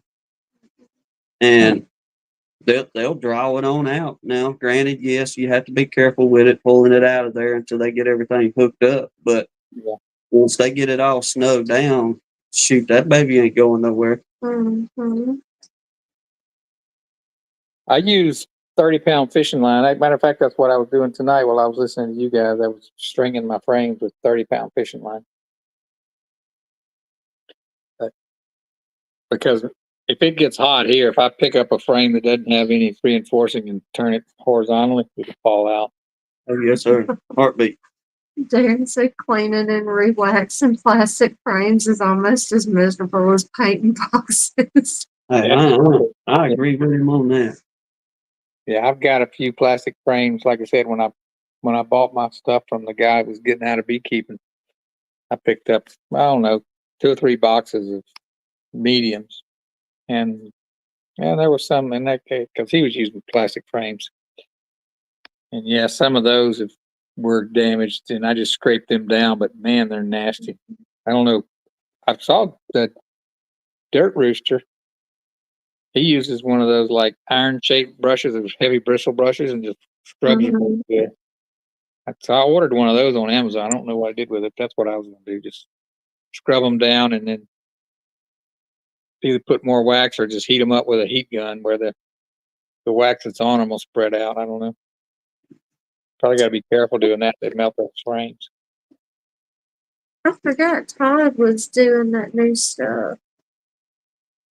Yeah. Oh, yeah. Yeah, I'm looking forward to that, seeing what Todd's got. Yeah.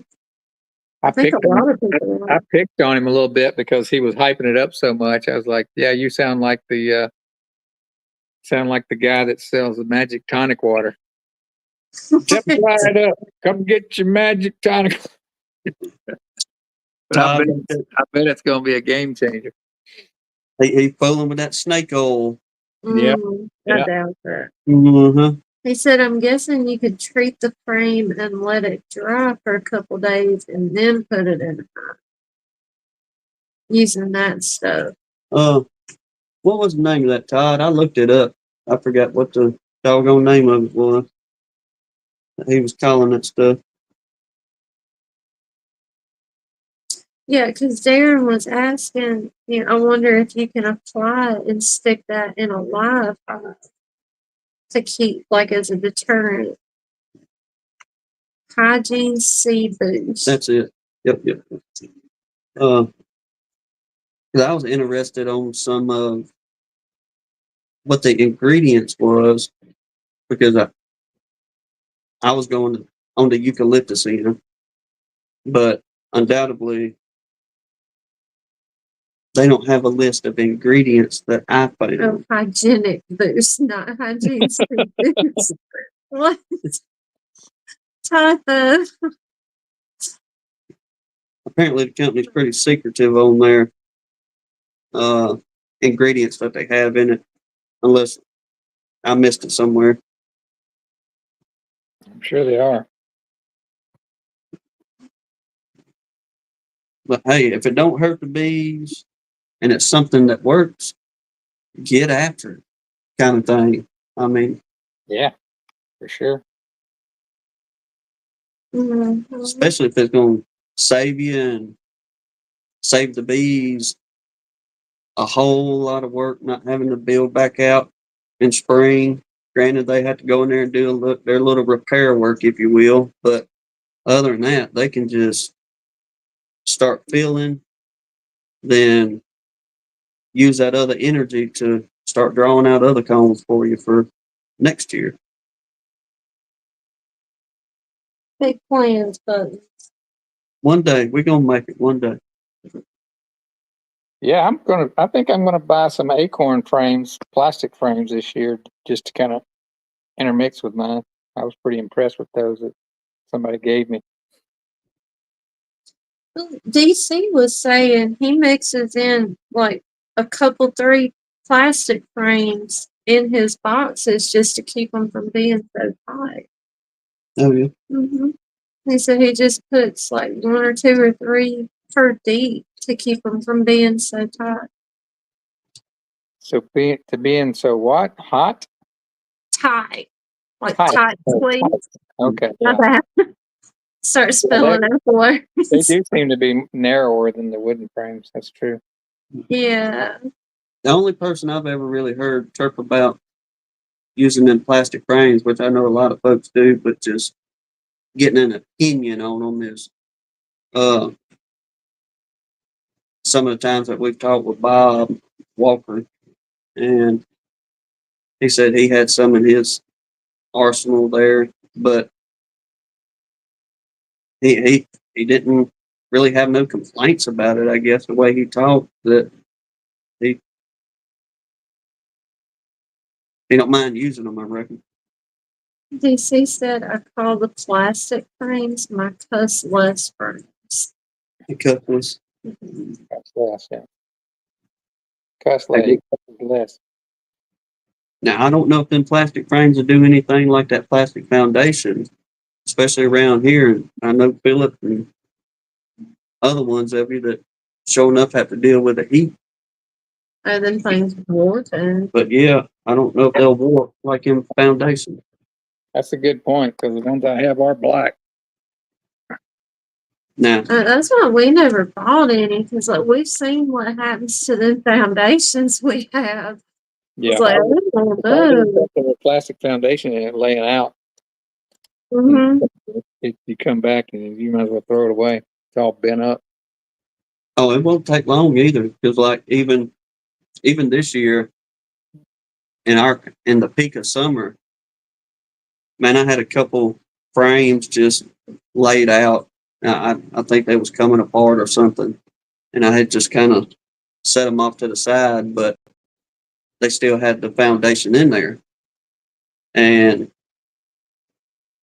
about, I don't know, mid morning when that sun started getting on them, you could tell it was starting to make them warp a little bit. Then if you wanted to freshen up your wax, that wasn't no problem either because at the same time you could look at that frame and just see a pretty sheen across that foundation, and you could run your finger on it and you pull up all kind of wax just on that foundation. Yeah, if you don't wait too long. Mr. Williams said they do warp and twist and the ears break off. The plastic frames. All right, well, there's a good opinion on it. Let me get back up here. Yeah, I didn't. I did put mine in a pretty hot time of the year because it was after the honey flow in the spring. I was just amazed that the bees actually drew them out on the little bit of fall flow they had. Just about all the acorn frames got drawn out. They didn't draw much out other than. Well, Michael Buck, you busy, bud. Mhm. Getting around now and do a lot of catching up. Still have 12 hives spread out in 6 yards for 2025. He was saying he had a lot of dead outs because he had an ankle fusion and a knee replacement. Mm-mm. So he didn't get to do as much as he wanted this season. DC saying my boxers are tight, and when I use a wooden frame, he makes a fuss trying to get them out.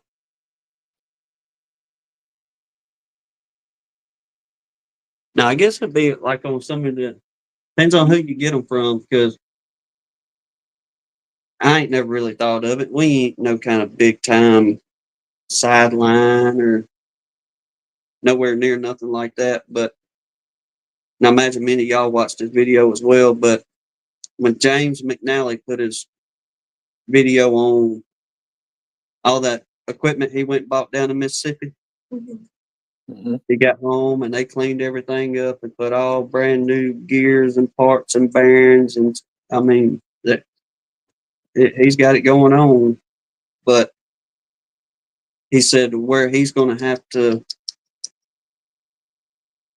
make a transition on his end is just to get with one frame from one company, because whenever he's running it through that uncapper on some of those frames, it's not quite getting the cut as it should. Yeah. Because that frame is maybe a little bit thicker, a little bit thinner. So he'll have to adjust for every one, or, just kind of manually uncap everything. So that's just something to keep in mind as well, especially if you got an uncapper.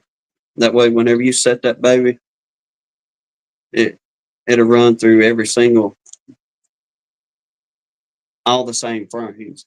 Yeah, I could imagine that those automatic uncappers would have trouble with those plastic frames. There's probably just not enough friction there for those little whatever they, how they lift and grab and stuff. Well, I think Bob had trouble with his on that with the plastic frames. But I don't ever intend to put my brood frames through an automatic uncapper. yeah. I think I'll be uncapping with a knife the whole time I'm beekeeping.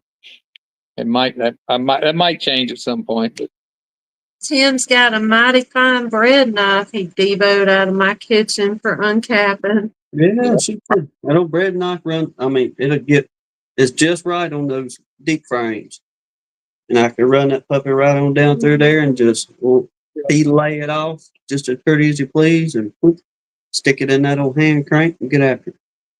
Yeah, What was Darren's? that was another thing we had talked about. He said he likes the acorn frames, but they're not quite rigid enough. They don't want to snap free trying to break them loose from propolis. They just flex and don't want to come free. So see, I've literally pulled apart the wooden frames trying to break them loose from the propolis before. Like, yeah. it's ridiculous down here. Well, you have to put that nail horizontally through that when you put them together, or Mm-hmm. the top's going to pull off. In my opinion, because the first frames I built, I put 2 nails in the top and I didn't put one horizontally. I learned the hard way. Have you tried using staples, or you just use trim nails? No, I use 1/4-inch staples. Here, I'll show you my frame. I just got to get putting a bunch of them together. Let me see here.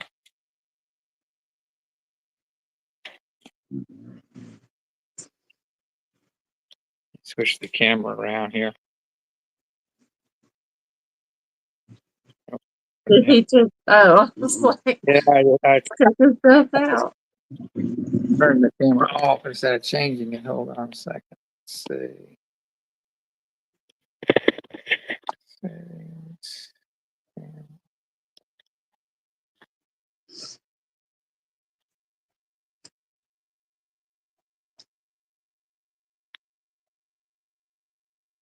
Okay. See if I can do this. Hope I don't hang up on you here. Oh yeah. There we go. But All right. nice how that goes. So this is my handmade frames here, but I put one. Let's see if you can see that. That's a 1.25 inch long by 1/4 inch crown staple there. I put one there and one there, but then on the end, on the opposite side, see, I put one horizontally there. Mm-hmm. It goes, and that's the one that keeps the top from pulling off. Yeah. And it's glued too, so you have to angle it up a little bit. Now, these I have everything done, but I'll come back and put a starter strip right there, just about 3/4 inches long, and that's pretty much it. No groove in the bottom because I don't need it. But yeah, they go together pretty fast with that automatic gun. Ooh, ain't that the truth? The first ones we done, y'all know when y'all order them frames, they'll send you a bag of hand drive nails. Yep. And we hand drove our first, I don't know, 50 or so. We hand drove every nail in there. Then you have that aha moment of, We got a trim gun. yeah, shoot, what are we doing, idiot? Yep. I never did. I've got a bunch of those little bags from, and the only reason I bought those frames was when I bought their bee equipment. I bought everything the guy had, and he had some that wasn't assembled yet. So, although, yeah, I don't think I ever ordered any of just the frames.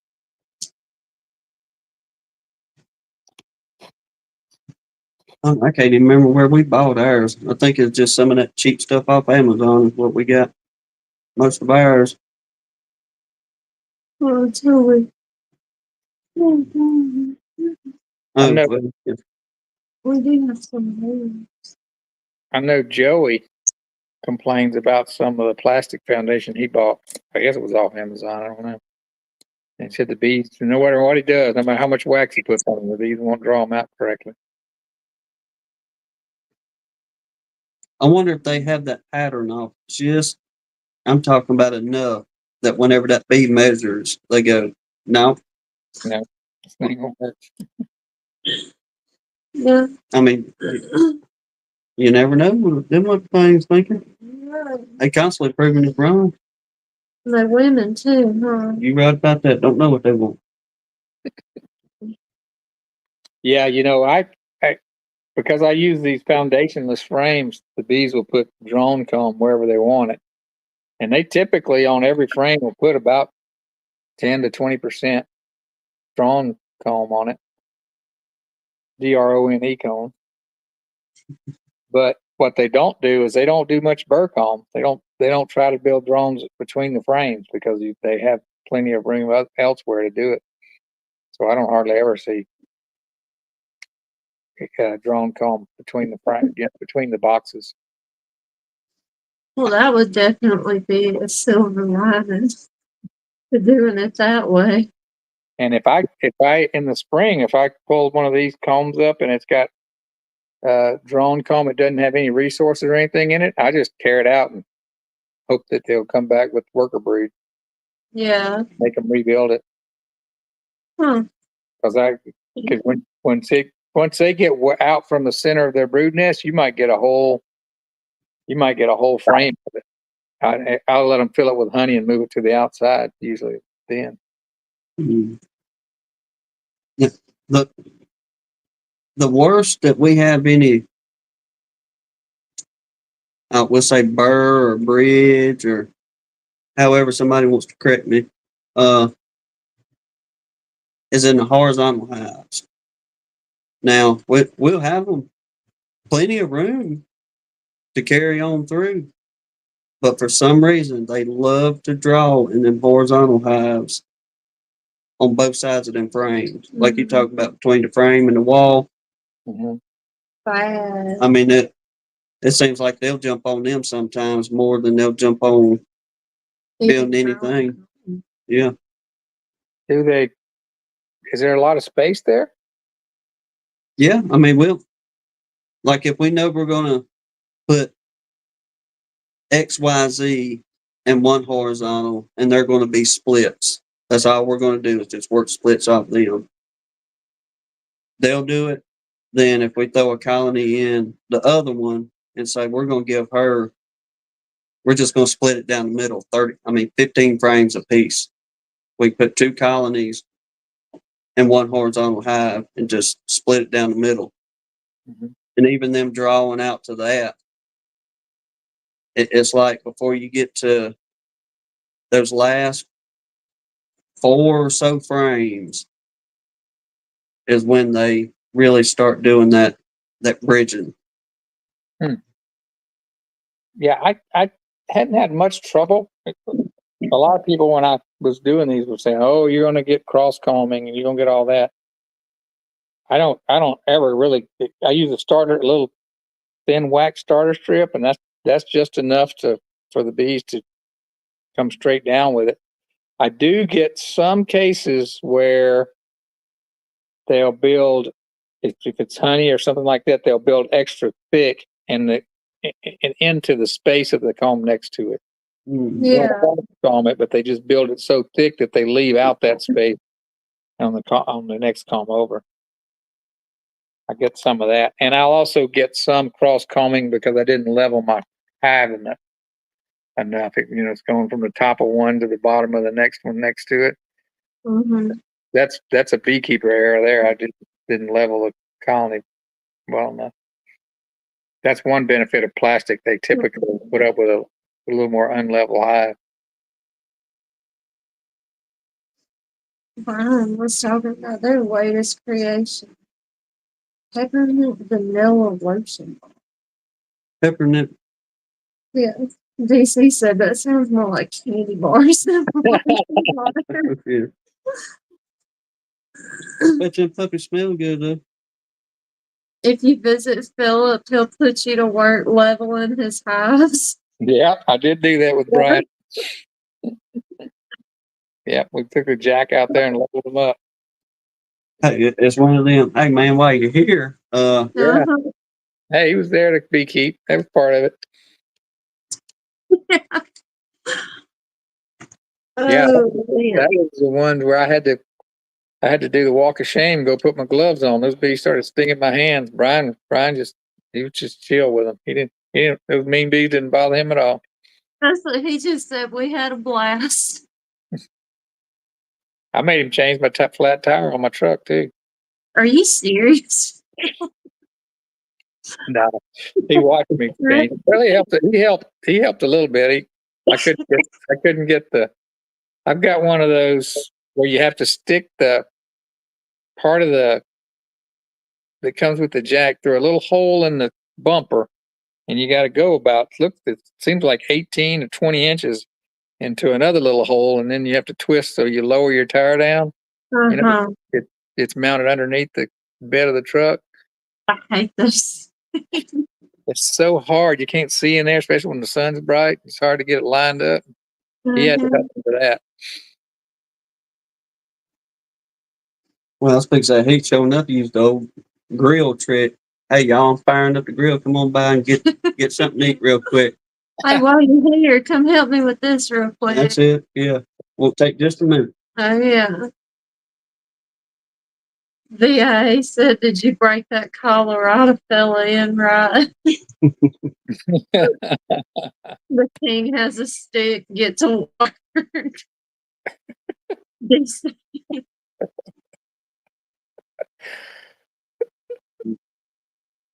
I bought his lunch that day. He got paid. Yeah. You got this. Well, Brian, when you come down through South Alabama, we got a few things around here we could use some help with. Yeah, you didn't.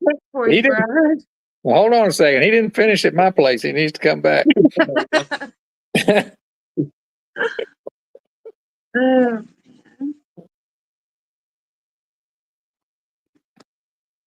That was fun.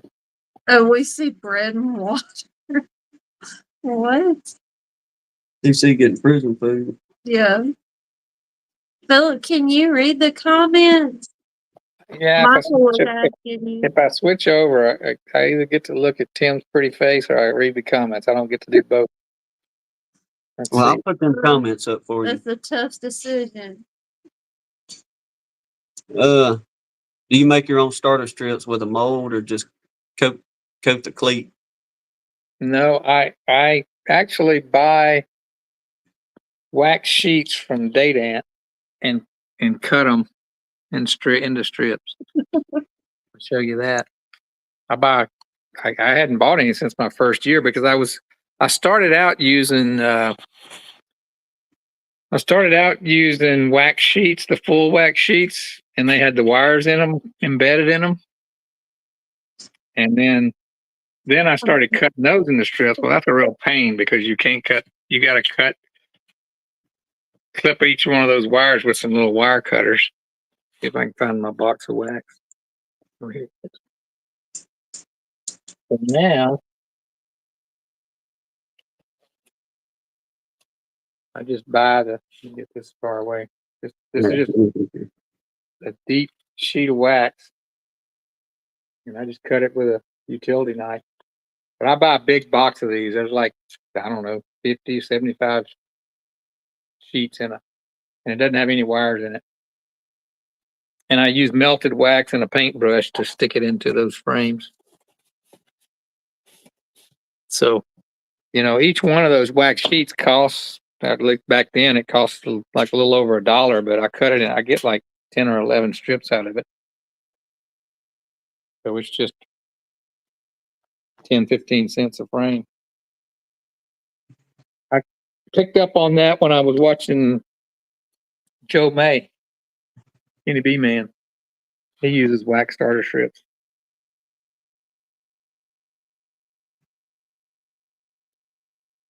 Well, I mean, does anybody else just do that every year? Just wipe the slate clean and start over and let them have a new run in that year and just not even worry about trying to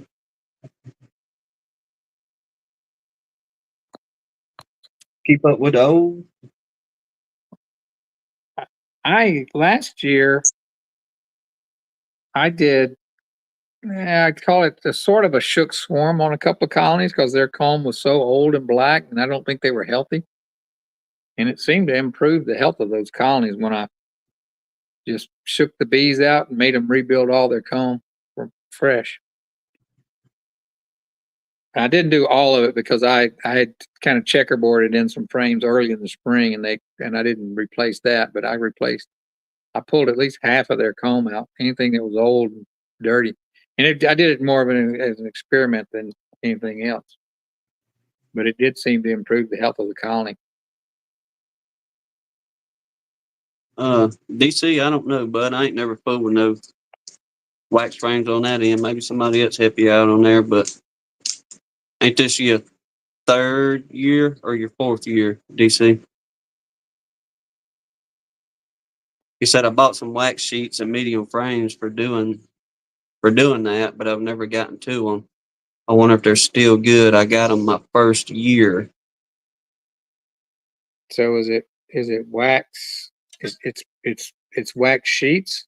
What is it? That's what he said.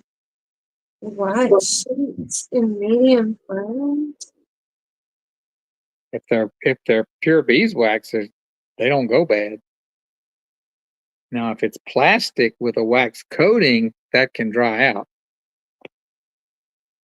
And I've heard some people say they take a hair dryer or something and remelt the wax on the surface. Yeah.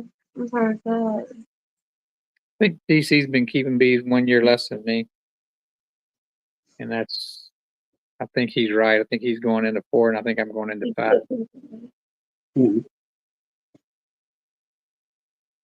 All I know is I'm back to the very first pen I used, the blue pen, next year. Oh yeah. Oh yes, sir. We sporting everybody's a pearl this evening. Telling everybody to go holler at y'all and Lee and Dirt Rooster and anybody else that's got apparel. If you do, put your link in there and let folks know. And let's say it's getting into the holiday season, so folks is fixing to start Oh yeah. It's ramping up for them Christmas presents and all. So y'all feel free to put your links in there. Yeah, there's all kind of people in here selling stuff. Brian and Jen. And Carl and Haley and them make some stuff to sell. Holler at them with a hot honey. Mm-hmm. I think Brian and Jen do online sales. Does Carl? I don't know if Carl does or not. If you do, put it in there.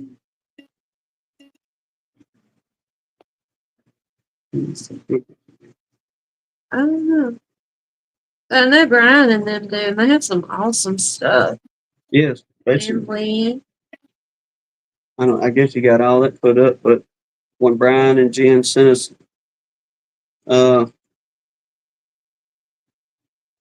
their entry for last year on the honey tasting, but they had sent, what was it, a lotion and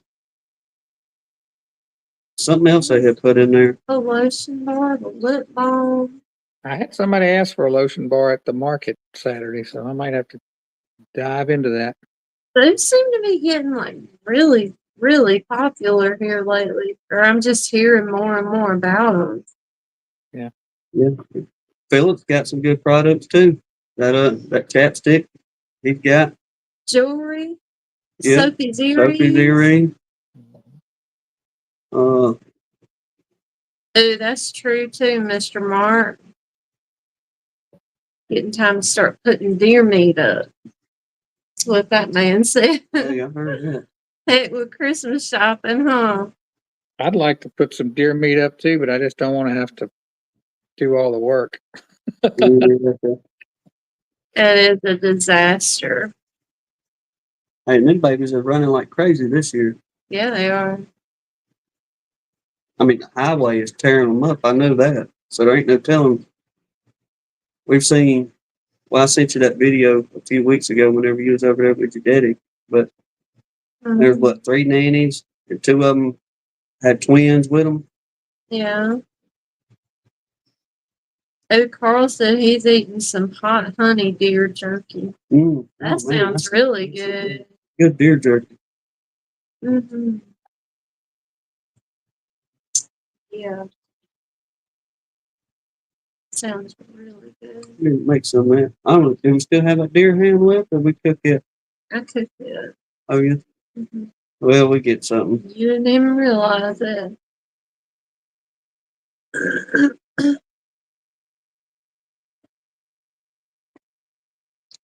I tried looking that up today on my phone, Brian. I hit that link that you put on the Book of Faces. We're going to read through some of that, but my daggone phone wouldn't load the book up. But I noticed,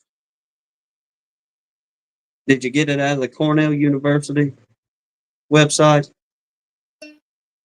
I believe that's what some of the www dot whatever, all that other stuff they put in there as far as the deal. But I thought it said Cornell. Yep. He said Cornell. Yes. Yep. Okay. Yeah, that is a pretty cool idea, DC. He said you all should do an online honeybee bazaar, a conglomerate site that pulls links together for larger internet sales presence, like an index of everybody that sells like has a website where they sell stuff.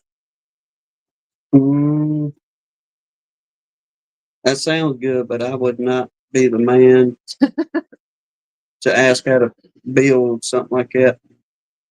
Maybe somebody that knows about all that computer stuff could put something together pretty easy. Mm-hmm. That would be a good idea where you could just go to a website and pick, whoever, if you wanted to buy something from Philip, click on him or Brian and Jen, Lee, anybody on down the line there.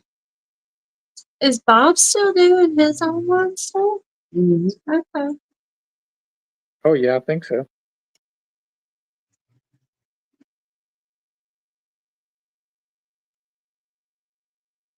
Oh, Kimberly said they got deer, a buck and a doe, come through their backyard every day. Their mama was hit by a car and killed last spring. Mm-mm. You get hooked on them. Oh, yeah. They'll hang around, especially if they get a good, quick, easy snack. They like any other critter. They ain't gonna go nowhere.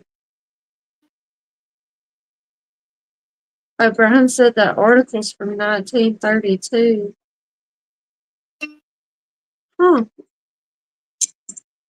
But they do. Tried and true method. Well, the one part I did get to it, and I think it's on the front of the article that you can see on there. But it broke down what, like Brian's been telling everybody, that the finer you can get them crystals in there, the better it's going to be. Yeah. Even in, what was it, 1922? 32. 32. They was even saying that same thing back then in that little bit of article that I could read.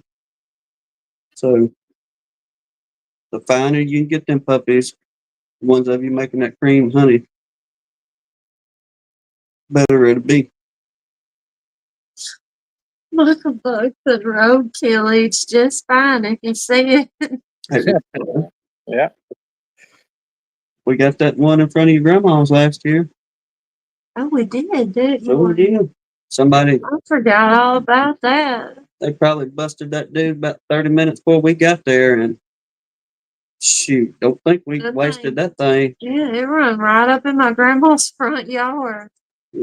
So we took it straight to the back of the pecan orchard and went to town, and We had meat for a little while off of that. yeah.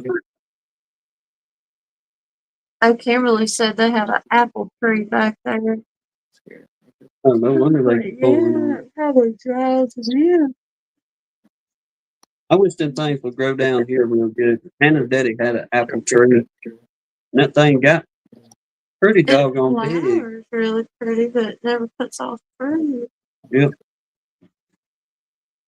I think the last year before it died, we got a few itty bitty small apples off of it, but they apple trees that don't do any kind of good down here. I guess you got to have that cold weather or something, make them things go.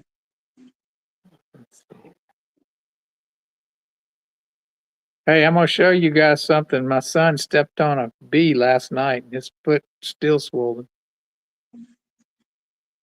Let me see.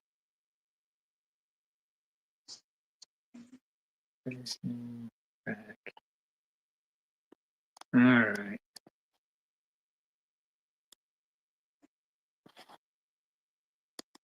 Okay. Can you tell which foot got? He stepped on a bee. Oh, Mm-hmm. good grief. He's got cotton stuff between his toes because they were rubbing together. Good night. Yeah, that's the regular ankle, and that's the other one. Where'd he get you? Right here under this toe? Yeah. Right. Uh-huh. It's been all day. He's been limping around. I bet. That's when them things That can't feel good. feel the burn from one of those. How some of them little girls can be hotter than another one. Yeah. Yeah, it's crazy. I thought it would go down quicker than that, but I stepped on them twice. Well, one of them I got bad. I was wearing flip flops. and like I smashed it between my foot and my flip flop, and then I couldn't get it out. And my foot stayed swollen for like 3 days with that one. Really? Is he allergic to them? That was my next question. Yeah. I don't know. It's not. He got stung a couple of days before, and it didn't do nearly that. Really? In fact, same thing. He stepped on 2 bees in like 3 days. I've never stepped on one. Well, I have. I've stepped on one right in the middle of my foot. But Yeah, I got one of them was right in the arch of my foot, and then the other one was like right underneath my toe, like almost the bottom of my toe, but it was still my foot. now his got him right on the toe, Ooh, bottom. I don't know where the first one got him. Carl said he has all the hair, Phil. That's mean. He did have some hairy feet. Okay, that's the digital library. Mm-hmm. All right. Yeah, that I mean, that's where y'all, if y'all interested in a lot of that old history, that's whenever we was. I guess we need to kind of get back on that a little bit, find some stuff. Getting winter time. Yeah, but the American Bee Journal and the book Brian's talking about, and if you go to the Cornell website, for the most part, you could type anything in there about beekeeping, and they've got the modern stuff, but I enjoy looking at a lot of the old history from things, and oftentimes you think you have a new idea, then I'll read in them bee journals, and it's like, what I mean, they thought about this 100 years ago and still debating the same thing that we trying to get done nowadays. But there's a whole lot of beekeeping history and good info on at Cornell University.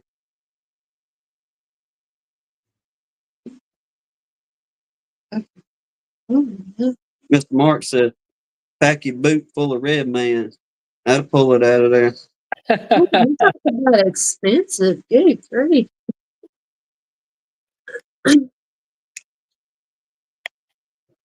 Yeah, Red it's not. I did tell him. I did tell him where the EpiPen is, Yeah. in case he gets stung somewhere else. That's like, what happened if you got stung on the neck? Would that swell like that? Oh, I'd have a panic attack before anything could happen. Well, you don't know. I mean, Really?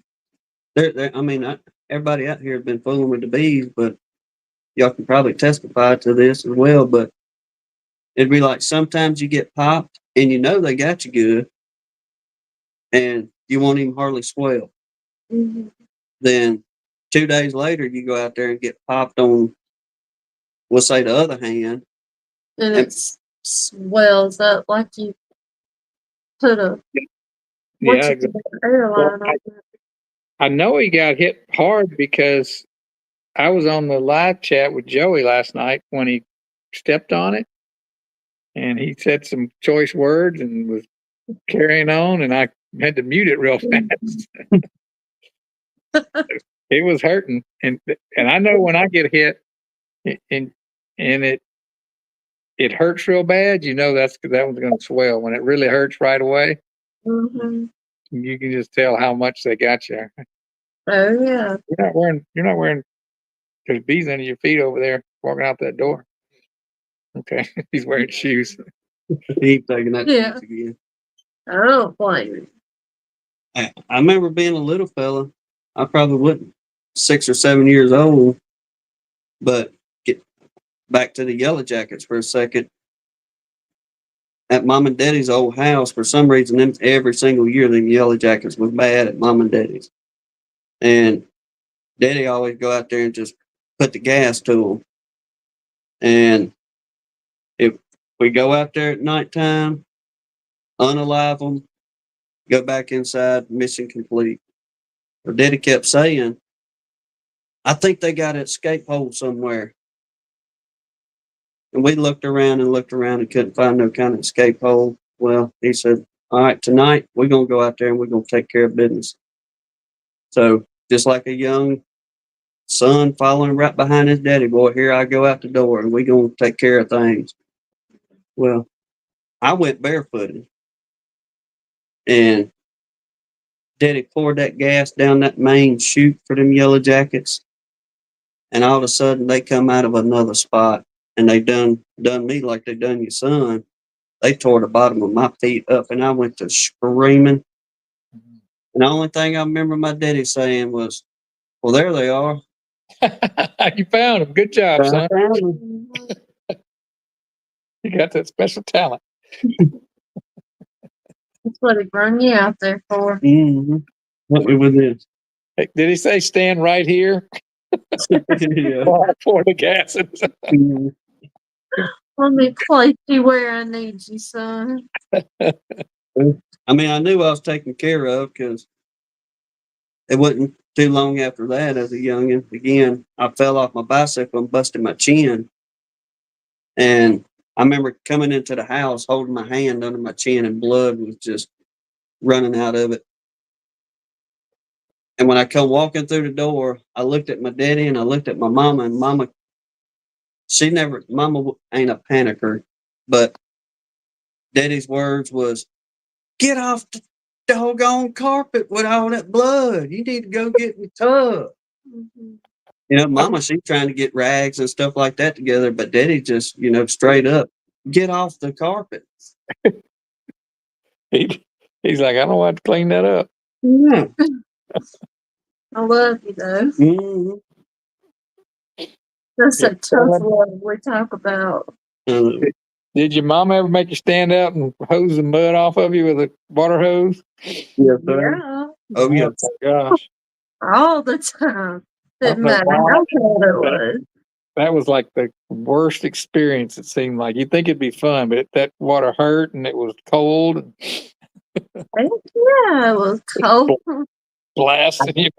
That's what I was going to say. They hit you with the hard part, Yeah, power jet wash you. stream. You don't get the shower setting. No. No, you gotta knock that stuff off. Yeah, Mm. dried and caked on by the time I got home. Yeah. Yeah, where have you been? Like, well, if I told you, I'd get in even more trouble because you told me Sure. not to go down there. You were talking about, accidents. I was a kid. I was probably about 12, 13 years old. And I got one of those little electric motors that I'd torn up something to get at. And I was going to make myself a fan. So I took a piece of cardboard and I was going to cut the little fan blades out of the cardboard. And I had an old box cutter and I was cutting on it and I was like holding it beside my leg. Well, that slipped and I cut a big old slit on the side of my leg. And it just laid open too. It cut about as deep as the box cutters. It probably didn't go but like a half inch, but it cut about as deep as that box cutter for about, probably about an inch and a half or so long. And so I went and got me a butterfly bandage and held it shut and tried to tape it shut. I wouldn't dare going to tell my parents what I did, but that didn't even hold. I had a good scar there. I never even told them I did it. I just let it heal up. Lucky it didn't get infected. You knew what was coming. Yeah, I was going to be in trouble. Yes, sir. That's what Michael Buck said. You made your mama mad, she made me mad, now I'm gonna make you mad. Oh, that's the way it went, too. Yes, sir. Mhm.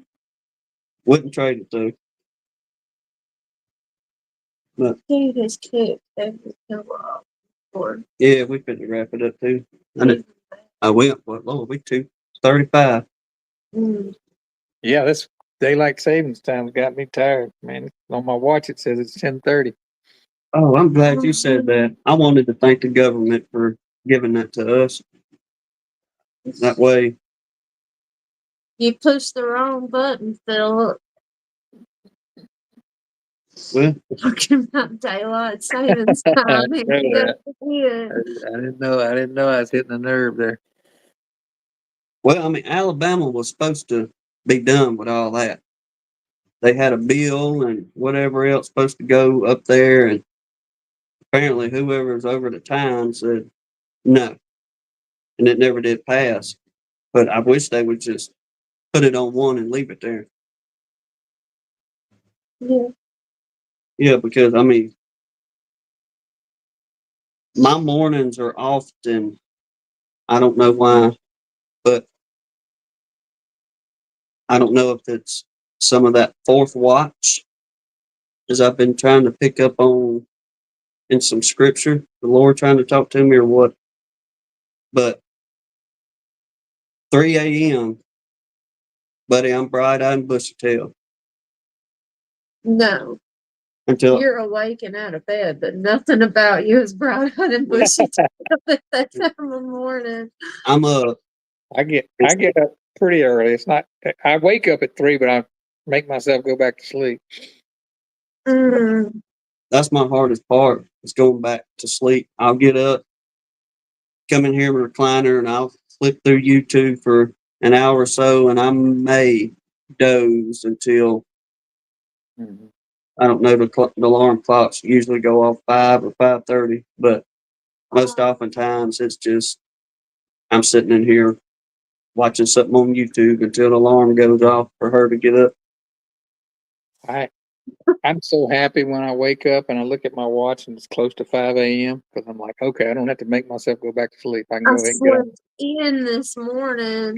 Yep, I did it. Oh, yeah. Yeah, like a victory. But if I look at my watch and it's 2 or 3 a.m., it's like, oh man, it's way too early. I won't make it through tomorrow if I don't get back to sleep. That's it. And that's going to be the drag because since the time went backwards, I'll Yeah, be up at 2 instead of being up at 3. And you're right about that. Mm. by the time we get adjusted, they'll change it again. Well, Deep breath, please. I I am. ain't gonna go to another rant. I'm not. I No, do like the I'm fact not that it gets gonna. lighter in the morning, earlier, I guess, but you got to pay I for don't that. know about that. Yeah. You don't have any daylight after work now, though. I know. no. Dark at 5 o'clock. No, most of the time, this time of year, it's like it's dark when we leave for work, and it's dark when we get home. Yeah. DC said it's okay too. Thanks, sir. He gets it. I know. Glad somebody out there does. But Yeah. Be careful. Be careful, DC. He'll put you in timeout again. Don't say anything smart. All over again. or I'll call you. Hey, I got your number. Yeah. Philip, we appreciate you dropping by, brother. All right. Get chatting and I wish we didn't have to work tomorrow. We could stay up late like big kids ain't that and not regret it. I can tell you, I'm tired. It's almost, it's getting close to what I feel like 11 o'clock. And I never stay up that late. I don't know. I was just thinking, if we go another 10 minutes, I'm going to have to make more coffee. I'm not going to make it. Yep, we go. All right. Well, I'm going to get out of here too. Y'all have a good night. Good night Y'all to everybody in the chat too. Take I care. hope your son's foot goes down. Yeah. It'll go down or it won't, I guess. It'll be Clubfoot. We'll just have a nickname for him. Yeah. Tell him you're going to pop it if it don't start going down. All right. I We'll talk said, to y'all later. Good night. All right, brother. night, Y'all take care. Yep, Mm, yeah. that's all we I'm got. out. I'm Yeah. Thank y'all, everybody, for riding it out. Yeah. They've been dropping like flies the last several minutes. Oh yeah, I've been watching the numbers just everybody. I don't blame them. No. I'm tired. I will be too. Well, I was trying to watch Joey last night, and we've been going and going so much that I remember commenting to I don't know, a couple of you as soon as it started. Then before I knew it, I woke up and it's like 3/4 of Joey's show was pretty well over with. Well, I had to go back and check out the rest of it. Mm-hmm. But until then, Yeah. we'll see y'all on the next one. Or God bless you, I was gonna Lord say willing. you left out Oh no, half of that. we're gonna say it. But God bless you, Lord willing. We'll see y'all on the next one. Y'all have a good week. Y'all take care. Well, guess that's it for today. See you next time at Gunline Bees.